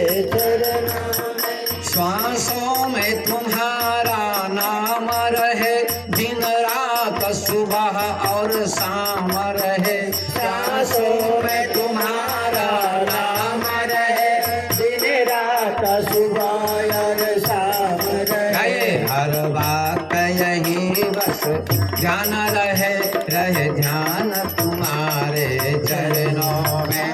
हर बात हमारे साम रहे, हर ध्यान तुम्हारे चरणों में मिलता है सच्चा सुख केवल गुरुदेव तुम्हारे चरणों। मिलता है साचा सुख केवल गुरुदेव तुम्हारे चरणों में। चाहे अग्नि में मुझे जलना हो, चाहे कांटों पर भी चलना हो, चाहे अग्नि में भी जलना हो, चाहे कांटों पर भी जलना हो, चाहे छोड़ के देश निकलना हो, रहे ध्यान तुम्हारे चरणों में। चाहे छोड़ के देश निकलना हो, रहे ध्यान तुम्हारे चरणों में मिलता है साचा सुख केवल गुरुदेव तुम्हारे चरणों में। चाहे संकट ने मुझे घेरा हो, चाहे चारों तरफ अंधेरा हो, चाहे संकट ने घेरा हो, चाहे चारों तरफ अंधेरा हो, चाहे संकट ने मुझे घेरा हो, चाहे चारों तरफ अंधेरा हो। गाइए। चाहे संकट ने घेरा हो, चाहे चारों तरफ अंधेरा हो, पर मन नहीं डगमग मेरा हो, रहे ध्यान तुम्हारे चरणों में। पर मन नहीं डगमग मेरा हो, रहे ध्यान तुम्हारे चरणों में। मिलता है सच्चा सुख केवल गुरुदेव तुम्हारे चरणों में। मिलता है साचा सुख केवल गुरुदेव तुम्हारे चरणों में। चाहे वैरी सब संसार बने, देखिए कितनी अच्छी बात करते हैं। चाहे वैरी सब संसार बने, सारा संसार दुश्मन हो जाए, शत्रु हो जाए, चाहे मौत गले का हार बने, चाहे मौत भी खड़ी हो जाए, चाहे दुश्मन सब संसार बने, रहे ध्यान तुम्हारे चरणों। चाहे वैरी सब संसार बने, चाहे मौत गले का हार बने, चाहे बैरी सब संसार बने, चाहे मौत गले का हार बने, चाहे विष ही निज आहार बने, रहे ध्यान तुम्हारे चरणों में। चाहे विषय नारा हार बने, रहे ध्यान तुम्हारे चरणों में। मिलता है साचा सुख केवल गुरुदेव तुम्हारे चरणों में। मिलता है साचा सुख केवल गुरुदेव तुम्हारे चरणों में। गुरुदेव भगवान की जय हो। प्रेम से बोलिएगा, बोलिए गुरुदेव भगवान की जय। चाहे वैरी सब संसार बने, चाहे मौत गले का हार बने, चाहे विष ही निज आहार बने, जहर भी पीना पड़े तो स्वीकार कीजिए। जहर किसने पीना स्वीकार किया? मीराबाई ने। मीरा के सामने जहर दिया गया और पी लिया और अमृत बन गया। राणा ने विष का प्याला दिया, मानो अमृत पिया। ऐसी लागी लगन, मीरा हो गई मगन। वो तो गली गली हरि गुण गाने लगी, महलों में पली बन के जोगन चली। मीरा रानी दीवानी कहाने लगी, कोई रोके नहीं कोई टोके नहीं, मीरा सागर में सरिता समाने लगी। मीरा गोविंद गोपाल गाने लगी, बैठी संतों के संग, रंगी मोहन के रंग, मीरा प्रेमी प्रीतम को मनाने लगी। ऐसी लागी लगन, मीरा हो गई मगन। वो तो गली गली हरिगुण। राणा ने विष का प्याला दिया, मानो अमृत पिया। राणा ने विष का प्याला दिया, उसका ससुर था। कहा पी जाओ, अगर तुम्हारी भक्ति सच्ची होगी तो तुम बच जाओगी, अगर कच्ची होगी तो मर जाओगी। जहर से कौन नहीं मरता है? जहर पिएगा तो मर जाएगा। मीरा की भक्ति सच्ची थी 100%। वैज्ञानिक कहते हैं कि 100 डिग्री ताप पर पानी भाप बनता है। 1 डिग्री भी कम होगा ताप तो पानी भाप नहीं बनेगा। ये विज्ञान में पढ़ाई होती है, साइंस में पढ़ाई होती है। 100 डिग्री ताप पर पानी भाप बन जाता है। ऐसे 100% भक्ति होगी तो आपके लिए विष भी अमृत बन जाएगा। सभी के लिए नहीं, मीरा के लिए। नहीं तो आप पीजिएगा तो आपका राम नाम सत्य हो जाएगा। उतना पावर आपके पास नहीं है। जहर अमृत हो गया कहा जाता है। मीरा में बड़ा समर्पण भाव था। जहर पीने के लिए भी तैयार हो गई। ध्रुव चलता है, माँ को प्रणाम करके। माँ ने कहा बेटा एक बात का ध्यान रखना, सुनिएगा आप लोग ध्यान से, इधर उधर मन को मत बटाइए कथा में, और आसन लगाकर बैठिए। सभी लोग कथा में आसन लगाकर बैठना चाहिए। देखिए हम बैठे रहते आसन पर, हिलते डुलते हैं 2 घंटे, और आप लोग 1 घंटे में ही परेशान हो जाते हैं। स्थिरम सुखमासनम। योग दर्शन में पतंजलि जी कहते हैं आसन लगाना भी सीखो। 1 घंटा 2 घंटे आसन पर बैठना सीखो तो बुढ़ापे की अवस्था में कमर नहीं झुकेगी। पद्मासन लगाओ, कमर नहीं झुकेगी तुम्हारी। पद्मासन, पैर पर पैर चढ़ाओ, पद्मासन लगाओ तो तुम्हारी कमर नहीं झुकेगी। इसको पद्मासन करना,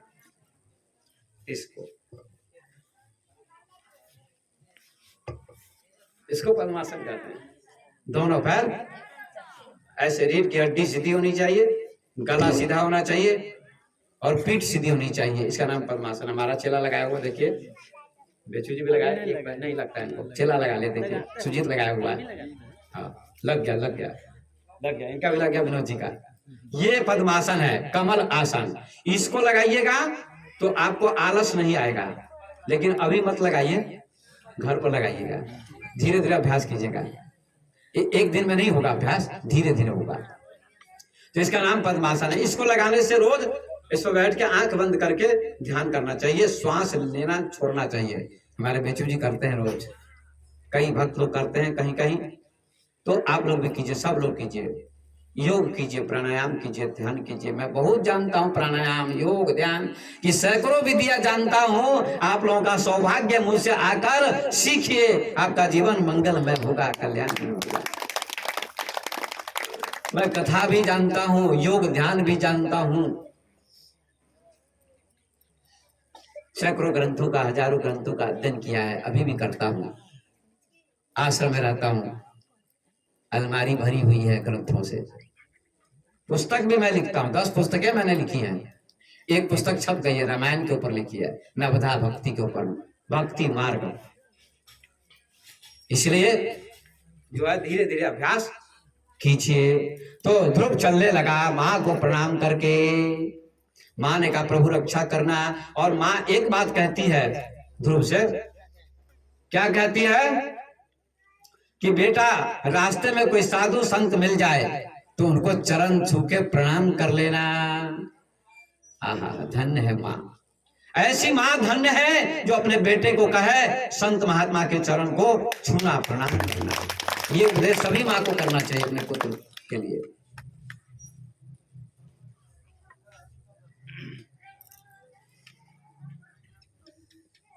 ध्रुव कहता जो आज्ञा माँ, और भगवान का भजन करते हुए जाओ, ये भी कहती है। जा रहा है ध्रुव, और ध्रुव जा रहा है और गा रहा है, सीताराम सीताराम सीताराम कहिए, जही विधि राखे राम कहीं विधि रहिए। सीताराम सीताराम सीताराम सीताराम सीताराम कहिए, जही विधि राखे राम कहीं विधि रहिए, जही विधि राखे राम कहीं विधि रहिए। मुख में हो राम नाम, राम से बहात में, मुख में हो राम नाम, राम से बहात में, तू अकेला नहीं प्यारे, राम तेरे साथ में, तू अकेला नहीं प्यारे, राम तेरा साथ में। हाँ विधि का विधान जान,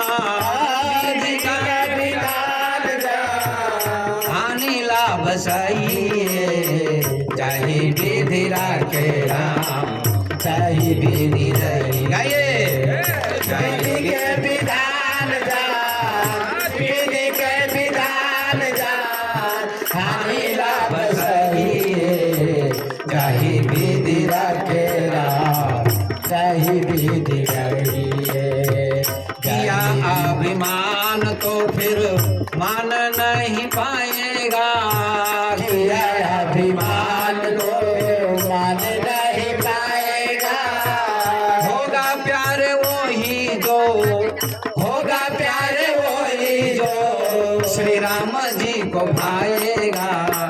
जिंदगी की डोर सब हाथ दीनानाथ दे, जिंदगी की डोर सो, जिंदगी की डोर सो हाथ दीनानाथ के, चाहे विधि राखे राम, चाहे विधि रहिए, चाहे विधि राखे राम, चाहे विधि रहिए। सीताराम सीताराम गाइए सीताराम सीताराम, सीताराम सीताराम, सीताराम कहिए, चाहे विधि रखे राम, चाहे विधि रहिए, चाहे विधि रखे राम, चाहे विधि रहिए।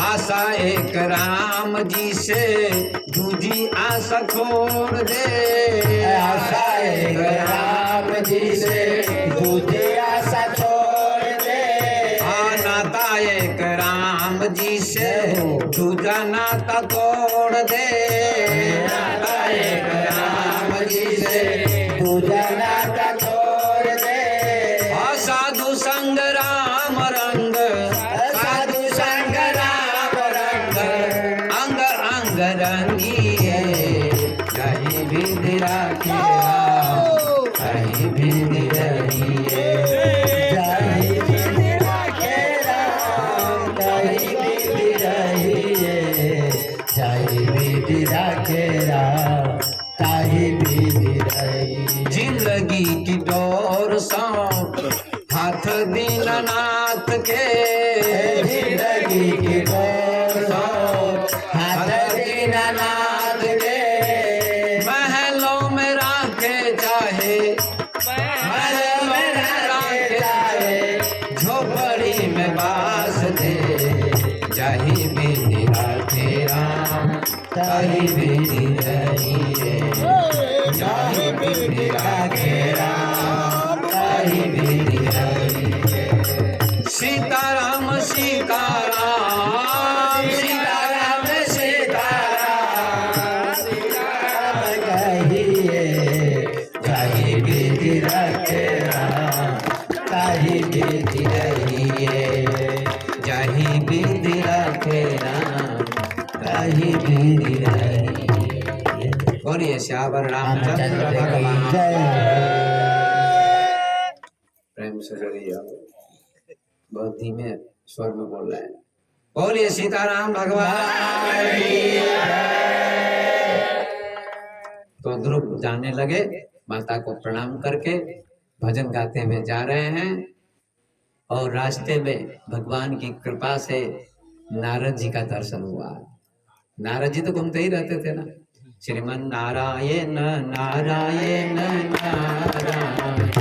श्रीमन नारायण नारायण नारायण, श्रीमन नारायण नारायण नारायण, श्रीमन नारायण नारायण नारायण।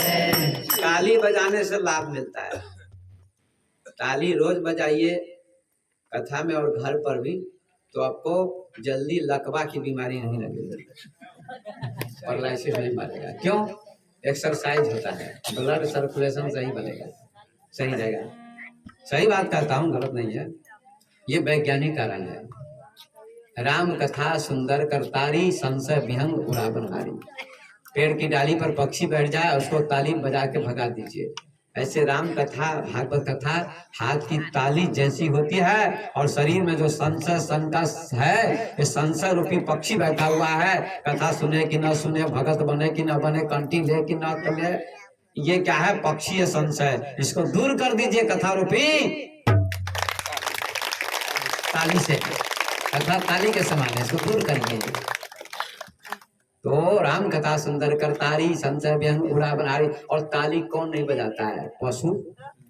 पशु को 4 हाथ मिले हुए हैं, पैर, हाथ नहीं, 4 पैर हैं, हाथ मिले नहीं। और जो इस जन्म में ताली नहीं बजाएगा उसको भी पशु का शरीर मिल जाएगा, तो हाथ नहीं मिलेगा तो ताली कैसे बजाएगा?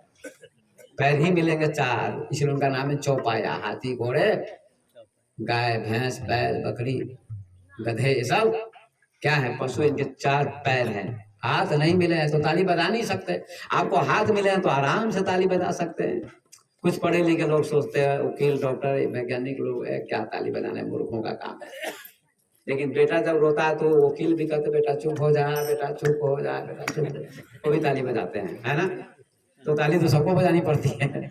इसलिए वैज्ञानिक कारण भी एक्सरसाइज हो जाता है। हम रोज टहलते हैं, टहल रहे थे राम बाबू जी की छत पर, तो कुछ लोग देख रहे थे, कुछ बच्चे, कुछ महिला, बाबा क्या कर रहे हैं? तो एक्सरसाइज कर रहे थे, एक्सरसाइज कर रहे थे, घूम रहे थे। Walking is the best exercise for health. टहलना स्वास्थ्य के लिए उत्तम व्यायाम है। 1.5 घंटे टहलते हैं छत पर सब दिन, और योग ध्यान भी सुबह में करते हैं। आप लोग कीजिए, बहुत लाभ मिलेगा। मेरे पास सब कुछ है, खजाना है, आप लूट लीजिए। लूट राम नाम की लूट है, योग की लूट है। लूट सको तो लूट, अंत काल पछताओगे जब प्राण जाएंगे छूट। इसलिए लूट लीजिए, जो मेरे पास है ले लीजिए, नहीं तो पछताना पड़ेगा। नारद जी मिल गए, नारायण नारायण नारायण। बेटा कहाँ जा रहे हो? क्या नाम है? रास्ते में डॉक्टर मिल गए। क्या मिल गए? सदगुरु संत डॉक्टर होते। सदगुरु वैद्य बचन विश्वासा, संयम यहन विषय की आशा। रामायण में गोस्वामी जी कहते सदगुरु वैद्य के समान होते हैं, डॉक्टर के समान होते हैं। डॉक्टर शरीर का इलाज करते हैं, सदगुरु मन का इलाज करते हैं। मन आपका अच्छा हो, काम, क्रोध, लोभ, मोह, अहंकार, ये बीमारियां हैं, और इन बीमारियों को सदगुरु दूर करने का काम करते हैं। हम भी डॉक्टर के पास जाते हैं, शरीर का इलाज कराना पड़ता है। तो सीतामढ़ी में 2 डॉक्टर से हमारा बहुत प्रेम है, 2-3 डॉक्टर से। थोड़ी चर्चा कर दूं 2 मिनट।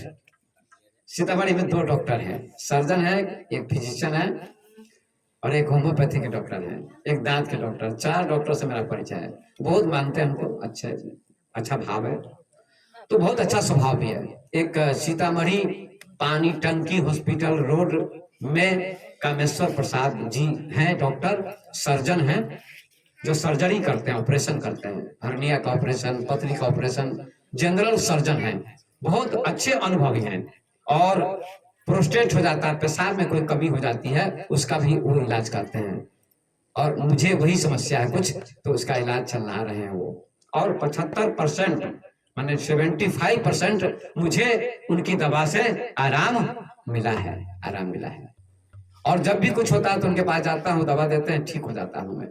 बहुत अच्छा अनुभव है उनका।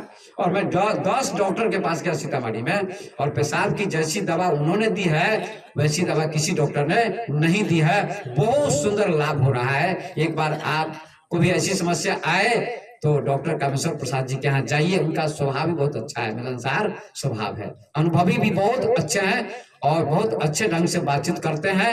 उनके पास कोई ऐसी समस्या आए आपके जीवन में, शरीर में, तो सीतामढ़ी में मेरा आश्रम भी है, आप वहाँ टिक सकते हैं, रह सकते हैं, खाने पीने की व्यवस्था, रहने की व्यवस्था होगी, और डॉक्टर साहब से जाकर मिलिएगा, आपका इलाज भी वो कर देंगे, और मेरे यहाँ आप रह के आप रहिएगा, फिर लौट जाइएगा। तो वहाँ जरूर एक बार अगर ऐसी समस्या आए तो आप जाइए, उनसे मिलिए, संपर्क कीजिए। मुझे बहुत लाभ हुआ है, हो रहा है, और शायद आप भी जाएंगे, ऐसी स्थिति आने पर तो आपको भी लाभ हो सकता है। तो डॉक्टर साहब के नाम पर भी ताली बजा दीजिए। बहुत अच्छे स्वभाव के हैं डॉक्टर कामेश्वर प्रसाद जी, पानी टंकी hospital road, doctor Kameshwar Prasad. और दूसरे डॉक्टर हैं एक होम्योपैथी के डॉक्टर साधु शरण प्रसाद, कृष्णा नगर में, बसवरिया चौक से आगे, रेलवे फाटक के पास, होम्योपैथिक दवा करते हैं और बहुत अच्छे जानकार हैं। कभी गठिया की बीमारी हो, गठिया वगैरह हो जाता है ना, उसके लिए आप वहां जा सकते हैं, कभी संपर्क कर सकते हैं, बहुत अच्छा इलाज करते हैं। वो हमारे भक्त भी हैं, बहुत अच्छा मानते हैं, बातचीत भी होती रहती है। डॉक्टर कामेश्वर प्रसाद जी से भी बातचीत होती रहती है, इनसे भी बातचीत होती रहती है। तो कभी समय मिले तो आप आइए आश्रम में और वहां मिल सकते हैं। तो ये दो डॉक्टर के संबंध में मैंने कहा। तो शरीर का इलाज तो डॉक्टर करते हैं, बहुत अच्छा स्वागत। साधु शरण प्रसाद उनका नाम है, होम्योपैथिक डॉक्टर हैं। नाम भी साधु शरण और काम भी साधु जैसा है। बहुत अच्छा भाव है उनका भी, और बहुत प्रेम से मिलते हैं मरीज से और बातचीत करते हैं। तो आइए सज्जनों, हमारे ध्रुव जी के सामने नारद जी आते हैं और कहते हैं, बेटा बेटा कहाँ जा रहे हो, क्या नाम है, क्या नाम है? कहा मेरा नाम ध्रुव है। तुम्हारे पिता का नाम उतानपाद, माँ का नाम सुनीति। क्यों जा रहे हो तपस्या करने? अरे बेटा अभी खेलने की उम्र है, पढ़ने की उम्र है, अभी तपस्या करने की क्या जरूरत है? बोले वृंदावन बिहारी लाल की। सुनिए मत, नींद आ रही है। 5 मिनट में विराम दूंगा, 7 मिनट में। अब समय भी हो चुका होगा लगभग, तो सुनिए। और हमारे स्वर्गीय हीरावन शाह जी के नाम पर एक कथा हो रही है। वे बहुत बहुत धन्यवाद के पात्र थे, जिनके नाम पर एक कथा हो रही है 5 दिनों से। और उनके पुत्र भी विनोद जी, घर के सारे लोग, उनके दूसरे पुत्र भी, घर के सारे लोग सभी धन्यवाद के पात्र हैं। तो हमको बुलाकर इन्होंने कथा का आयोजन किया उनकी आत्मा की शांति के लिए, और उनके नाम पर काफी जोरदार ताली लगा दीजिए। और उनके नाम पर बढ़िया दान पुण्य भी करना चाहिए विनोद जी को, उनके सब परिवार के लोगों को दान पुण्य भी करना चाहिए उनके नाम पर, है ना। कथा में भी दान पुण्य करना चाहिए, आरती में भी बढ़िया समर्पण करना चाहिए, क्योंकि वो धर्मात्मा थे। उनके नाम पर कथा हो रही है, उनके नाम पर कथा हो रही है। तो जो आप उनके नाम पर लुटा दीजिएगा, कर लीजिएगा, वही आपके साथ उनके जाएगा। उनकी आत्मा को भी शांति मिलेगी और आपको भी सांत्वना मिलेगी, क्योंकि धन तो साथ में नहीं जाएगा, धर्म जाएगा साथ में, भक्ति जाएगी, दान जाएगा, पुण्य जाएगा। इसलिए संतों ने कहा दान भी करो, दान भी करो। तुलसीदास जी ने रामचरितमानस में लिखा है, गोस्वामी जी ने, कि धर्म के 4 चरण होते। मैंने परसों चर्चा की थी, जिसमें कलयुग में एक ही चरण बाकी रह गया है। ध्यान दीजिए, कुछ माताएं सो रही है, नींद आ रही है आप लोगों को? कथा में नींद आ रही है? 5 मिनट सो लीजिए। घर सोने के लिए, यहाँ सोने के लिए तो नहीं है। अरे वृंदावन बिहारी लाल की। प्रेम से ऐसे मत बोलिए, ऐसे मत बोलिए, चूहे की तरह, शेर की तरह बोलिए। अरे वृंदावन बिहारी लाल की। रामलीला हो रही थी, उसमें सब पात्र बनते हैं, राम लक्ष्मण भरत शत्रुघ्न दशरथ रावण कुंभकर्ण आदि। तो हनुमान जी जो बना था व्यक्ति बीमार हो गया, तो डायरेक्टर ने कहा रामलीला कैसे होगी? तो हनुमान जी को खोजो। तो आदमी लोग खोजने गए, 2-4 आदमी। गांव में किसी बाजार पर एक हलवाई था, बड़ा मोटा आटा कट्टा था, उसका नाम था चंदूलाल। 100 किलो वजन था उसका। कितना वजन था? 100 किलो, 1 क्विंटल। आपका नाम क्या है? चंदूलाल। आप हनुमान बनिएगा? तो चंदूलाल ने कहा क्या करना पड़ेगा? काम मंच पर आना पड़ेगा, और वहां रावण आएगा, पूछेगा आपसे, कौन हो तुम? तो आपको इतना ही उत्तर देना होगा, मैं राम का दूत हनुमान हूं। बस इतना ही कहना होगा, इससे ज्यादा नहीं। 500 रुपए देंगे, इतना ही कहने के 500 रुपए। कहा तो बहुत अच्छी बात है, 500 रुपए इतना ही कहने के मिल जाएंगे तो अच्छी बात है, चलिए चलता हूँ। और रावण क्या करेगा? मैं तो इतना मोटा आटा काटा हूं कि एक मुक्का मारूंगा धरती में धसा दूंगा। उसको रावण के कपड़े पहना दिए गए, लाया गया, रावण के कपड़े पहना दिए गए, कंधे पर गदा रख दी गई, मंच पर लाया गया। लेकिन बेचारे का रिहर्सल तो था नहीं, ट्रेनिंग प्रशिक्षण। ये जो हनुमान जी बना था, व्यक्ति बना चंदूलाल हलवाई, उसको तो प्रशिक्षण नहीं दिया गया, क्योंकि रामलीला करने से पहले, नाटक करने से पहले प्रशिक्षण दिया जाता है, ट्रेनिंग दी जाती है, नहीं तो फेल हो जाएगा मंच पर। लाया गया मंच पर और उसको प्रशिक्षण नहीं दिया गया, ट्रेनिंग नहीं दी गई थी, और अचानक पहला दिन लाया गया। मोटा तो था काफी तगड़ा, कंधे पर गदा, हनुमान जी के कपड़े धारण किए थे। रावण तो व्यस्त था, वो आया, कौन है? बहुत जोर से गरजा, रावण तो गरजता था, जोर से गरजा, और गर्जना सुनकर इसकी सिट्टी पिट्टी गुम हो गई, बांख बंद हो गया और कहा हुजूर माफ करिए, मेरा नाम चंदूलाल हलवाई है, मेरा नाम चंदूलाल हलवाई है। ये कहना भूल गया कि मैं राम का दूत हनुमान हूँ, ये कहना था। सारा गुड़ गोबर हो गया, सारी रामलीला चौपट कर दी उसने। डायरेक्टर ने कहा बेवकूफ नालायक, तुमने सारी रामलीला चौपट कर दी। अरे तुम चंदूलाल हलवाई हूँ, अब 1 रुपया नहीं मिलेगा। ये कहानी कहती है कि जीवन रंग मंच है, रामलीला है, यहाँ राम भी आते हैं, रावण भी आते हैं। इसकी शिक्षा है, निष्कर्ष यही है कि जीवन रंग मंच है, यहाँ राम भी आते हैं दुनिया में और रावण भी आते हैं। राम भी चले जाते हैं और रावण भी चला जाता है, सीता भी चली जाती है, कुंभकर्ण भी चला जाता है, विभीषण भी चले जाते हैं, लक्ष्मण भी चले जाते हैं, सब चले जाते हैं, लेकिन उनका नाम आदर के साथ लिया जाता है, सम्मान के साथ लिया जाता है। और रावण लोग पूजा नहीं करते, दुर्योधन की, कंस के, हिटलर के, सीजर के, मुसोलिनी की पूजा नहीं करते। हालांकि रावण में भी बहुत गुण थे, केवल एक ही अवगुण था, रावण में बहुत गुण थे। मत सोचिए रावण बहुत बड़ा विद्वान था, सीता माता का कोई ज्यादा अपमान नहीं किया। आप वाल्मीकि रामायण में पढ़िए, अपमान नहीं किया है, केवल धमकी देता था। इस रामायण में लिखा है कि मेरी बात मान लो, एक तरफ एक बार देख लो, लेकिन वाल्मीकि रामायण में इतना नहीं है, बहुत सम्मान किया है। नाक कान नहीं काटा, लेकिन सुपनेखा के नाक के नाक कान काट लो लक्ष्मण जी ने, ये भी वर्णन है। तो कहने का तात्पर्य रावण में बहुत गुण भी थे, लेकिन एक अवगुण था जिसके कारण उसका अपमान हो रहा है। तो सज्जनों, ये रावण क्या है? मौत। हनुमान क्या है? भक्त व्यक्ति। जब जीवन का अंत आएगा, मृत्यु आएगी, मौत आएगी, उस समय रावण पूछेगा, मतलब मौत पूछेगी, अरे तुमने भक्ति की, तुमने सत्संग किया, तुमने योग किया, तुमने भगवान का नाम लिया, तुमने अच्छा अच्छा कर्म किया, तुमने आत्मा परमात्मा को जाना।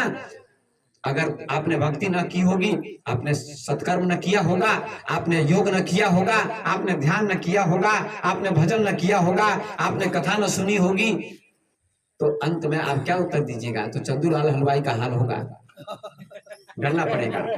मृत्यु के समय में आपको जवाब देना होगा मौत को। मौत से कौन डरता है? जो भक्ति नहीं करता है वो डरता है। कबीर कहते हैं कि जा मरने से जग डरे, मेरे मन आनंद, कब मरी हो कब पाई हो पूर्ण परमानंद। ये कबीर ने कहा, संत कबीर ने। मृत्यु से कौन डरता है? अज्ञानी डरता है, ज्ञानी नहीं डरते। मौत का स्वागत करते हैं संत महात्मा, आओ तुम्हारा स्वागत है, तुम्हारा स्वागत है। क्यों? ज्ञानी कहते हैं शरीर की मृत्यु होती है, आत्मा की मृत्यु नहीं होती है। गीता कहती है, प्रथम दिन भी मैंने व्याख्यान दिया था कि शरीर की मृत्यु होती है, आत्मा की नहीं। शरीर कपड़े की तरह है। वासांसि जीर्णानि यथा व्याय नवानि गृह्णाति नरो प्राणी तथा शरीराणि व्याय जीर्णान्यानि संयाति नवानि देहि नैनम छिन्दन्ति शस्त्राणि नैनम दहति पावका न चनम क्लद्यन्ति आपो न शोष्यति मारुता न जायते म्रियते वा कदाचित् नायं भूत्वा भविता वा न भूया अजो नित्यं शास्त्रो अयं पुराणो न हन्यते अन्य माने शरीरे। भगवान कृष्ण अर्जुन से कहते हैं, जैसे मनुष्य पुराने वस्त्र को छोड़कर नए वस्त्र को धारण करता है, ऐसे ही आत्मा भी पुराने शरीर को छोड़कर नए शरीर को धारण कर लेती है। चाहे एक दिन का बच्चा भी मर जाए तो उसके लिए वही पुराना शरीर है, नया शरीर धारण करेगी आत्मा। आत्मा को आग नहीं जला सकती, हवा नहीं सुखा सकती, तलवार नहीं काट सकती, पानी नहीं सुखा गीला कर सकता, आग नहीं जला सकती, ऐसी आत्मा है, ऐसी आत्मा है। अब नारद जी ध्रुव जी से कहते, बेटा खेलने की उम्र है, पढ़ने की उम्र, अभी क्यों जा रहे हो? जाओ घर पर लौट जाओ। ध्रुव कहता, नहीं महाराज, नहीं महाराज। आप क्या है, कौन है आप, आपका नाम? कहा मेरा नाम नारद है। तो आप नारद होकर हमको ऐसा कहते हैं कि घर पर चले जाओ, खेलो, पढ़ो, लिखो, जब समय आएगा तो भजन करना। अरे महाराज, जीवन का कोई भरोसा है? कभी भी शरीर छूट सकता है, कभी भी कुछ हो सकता है, तो बचपन से भक्ति करनी चाहिए महाराज। आप भरमाते हैं, हमको भटकाते हैं। नारद जी कहते हैं, बेटा तू तो बहुत महान है, तेरी मैंने परीक्षा की है, तू पास होता है कि फेल होता है, लेकिन बेटा तू धन्यवाद का पात्र है, तेरी दृढ़ निष्ठा को देख करके, अटल प्रतिज्ञा को देख करके मैं तुम्हें आशीर्वाद देता हूं कि तुम्हें भगवान की प्राप्ति जरूर होगी, भगवान की प्राप्ति जरूर होगी। कहते हैं बेटा लेकिन गुरु मंत्र मिला है, भगवान का भजन करने जा रहे हो, मंत्र मिला है कोई? कहा नहीं, मंत्र तो नहीं मिला। माता ने कहा जाओ भजन करो, इतना ही कहा है, लेकिन मंत्र तो नहीं मिला। तो फिर मंत्र तो लेना पड़ेगा ना, गुरु बनाना पड़ेगा, किसी को गुरु बनाना पड़ेगा और शरीरधारी गुरु को बनाना पड़ेगा। निराकार को जानने के लिए साकार गुरु की जरूरत है। निराकार का तो कोई आकार नहीं है, हवा का कोई आकार नहीं है, आकाश का कोई आकार नहीं है, इस गुरु की जरूरत है। इसके बिना निराकार परमात्मा को कैसे जानिएगा? कोई उपाय नहीं, माध्यम तो चाहिए ना। इसलिए गुरु करो बेटा, गुरु के बिना ज्ञान नहीं है। बिना गुरु के आप कंठी माला तो ले नहीं सकते, मंत्र का जाप करते हैं, पूजा करते हैं, बिना गुरु के तो सब पूजा व्यर्थ हो जाएगी। बिना गुरु माला फेरते, बिना गुरु करते दान, बिना गुरु दान हराम है, गावे वेद पुराण। बिना गुरु के माला फेरते हैं तो गलत है, बिना गुरु के पूजा करते हैं तो बेकार है, बिना गुरु के दान भी करते हैं तो कहते व्यर्थ है, गावे वेद पुराण। सुन लो चतुर सुजान निगुर नहीं रहना, गाइए। सुन लो चतुर सुजान निगुर नहीं रहना, गाइए। सुन लो चतुर सुजान निगुर नहीं रहना, सुन लो चतुर सुजान निगुर नहीं रहना। निगुरे का है नहीं ठिकाना, 84 में आना जाना। निगुरे का है नहीं ठिकाना, 84 में आना जाना। निगुरे का है नहीं ठिकाना, 84 में आना जाना। निगुरे का है नहीं ठिकाना, 84 में आना जाना। पड़े नरक की खान निगुर नहीं रहना, पड़े नरक की खान निगुर नहीं रहना। सुन लो चतुर सुजान निगुर नहीं रहना, सुन लो चतुर सुजान निगुर नहीं रहना। निगुरा मत रहिए, चाहे डॉक्टर इंजीनियर प्रोफेसर क्यों न बन जाए, निगुरा ही कहलाएगा। गले में माला आ गई, मंत्र मिला, वो सगुरा हो गया।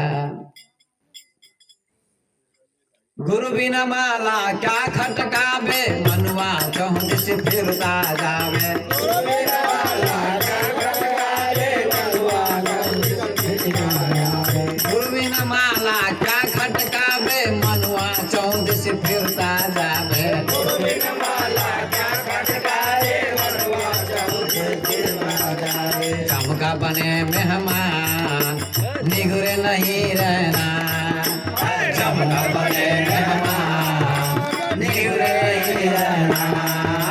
सुन लो चतुर सुजान निगुरे नहीं रहना, गाइए। सुन लो चतुर सुजान निगुरे नहीं रहना। सुन लो चतुर सुजान निगुरे नहीं रहना, सुन लो चतुर सुजान निगुरे नहीं रहना।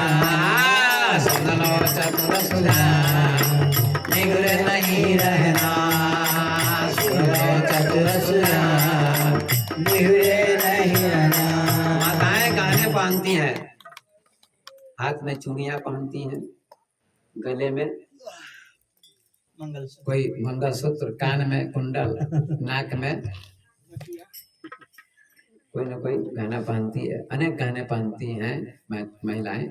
लेकिन मृत्यु के समय में सारे गहने उतार लिए जाएंगे और माला गले में होगी तो कोई भी नहीं उतारेगा, आपके साथ में माला माला साथ में जाएगी।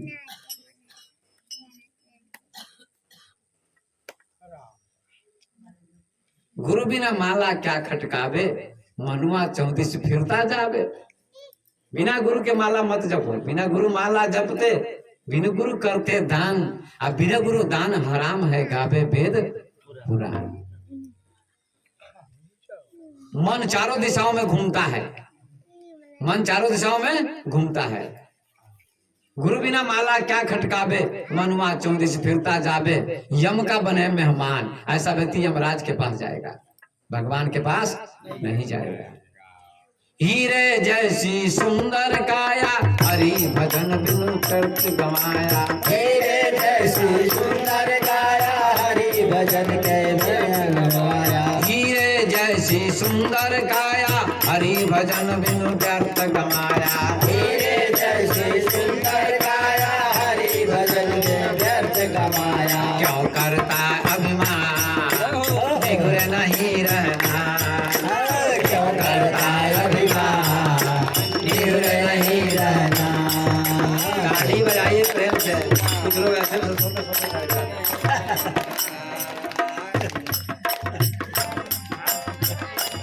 ऐसा मत करिए। हीरे जैसी सुंदर काया, हरि भजन बिनु व्यर्थ गवाया। हीरे जैसी सुंदर काया, हरि भजन में व्यर्थ गवाया। क्यों करता अभिमान, नहीं रहना। क्यों करता अभिमान, बिगड़े नहीं रहना। क्यों करता अभिमान, बिगड़े नहीं रहना। चतुर सुजान, बिगड़े नहीं रहना। बिगड़े नहीं रहना।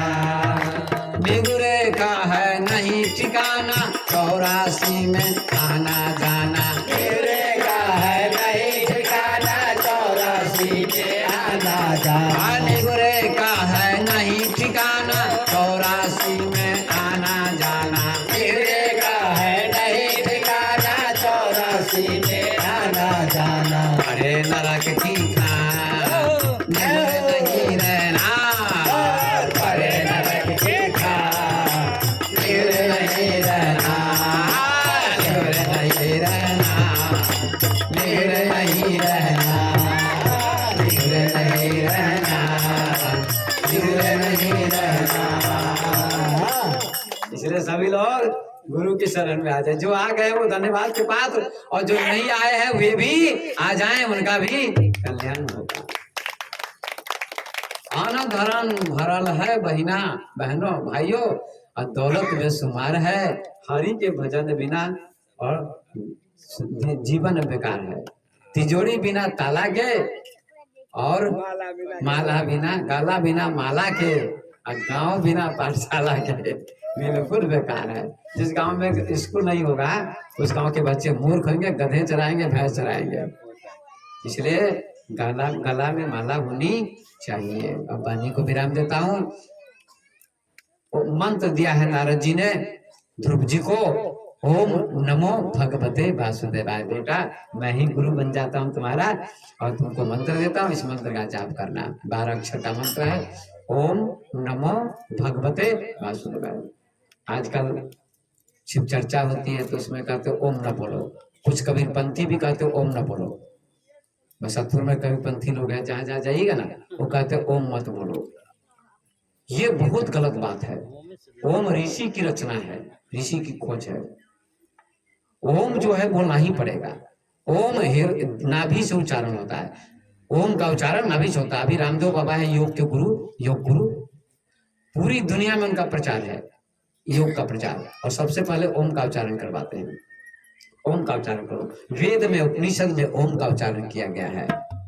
ओम का उच्चारण नाभि से होता है, और आधा घंटा या 5 मिनट 10 मिनट ओम का उच्चारण आप रोज करेंगे आंख बंद करके, तो आपका मन एकाग्र होगा, और भूत प्रेत भी उस स्थान में नहीं आ सकता है, और वह जगह भी पवित्र हो जाएगी, वातावरण पवित्र बनेगा। आप प्रयोग करके देखिए। 5 तुलसी के पत्ते रोज खाइए, ओम का उच्चारण कीजिए, प्राणायाम कीजिए, योग ध्यान कीजिए, आपका मन शांत होगा, क्रोध लोभ मोह दूर होगा, और विकार दूर होगा, और शराब पीने की इच्छा छूट जाएगी, मांस खाने की इच्छा छूट जाएगी, और गलत विचार मिट जाएगा, और आपका जीवन दिव्य सुंदर पवित्र बनेगा, आप भक्त बनेंगे। तो आइए अब विराम देता हूँ। ये मंत्र मिला ध्रुव जी को, नारद जी ने आशीर्वाद दिया। वहां से चलते हैं ध्रुव जी और मधुबन में जाते भजन करते हैं, भगवान का दर्शन होता है। 6 महीने के बाद ध्रुव जी को भगवान का दर्शन हो जाता है। बोले ध्रुव जी महाराज की। ध्रुव जी को दर्शन हो गया भगवान का और उनका जीवन धन्य धन्य हो गया। आइए अब आरती कीजिए।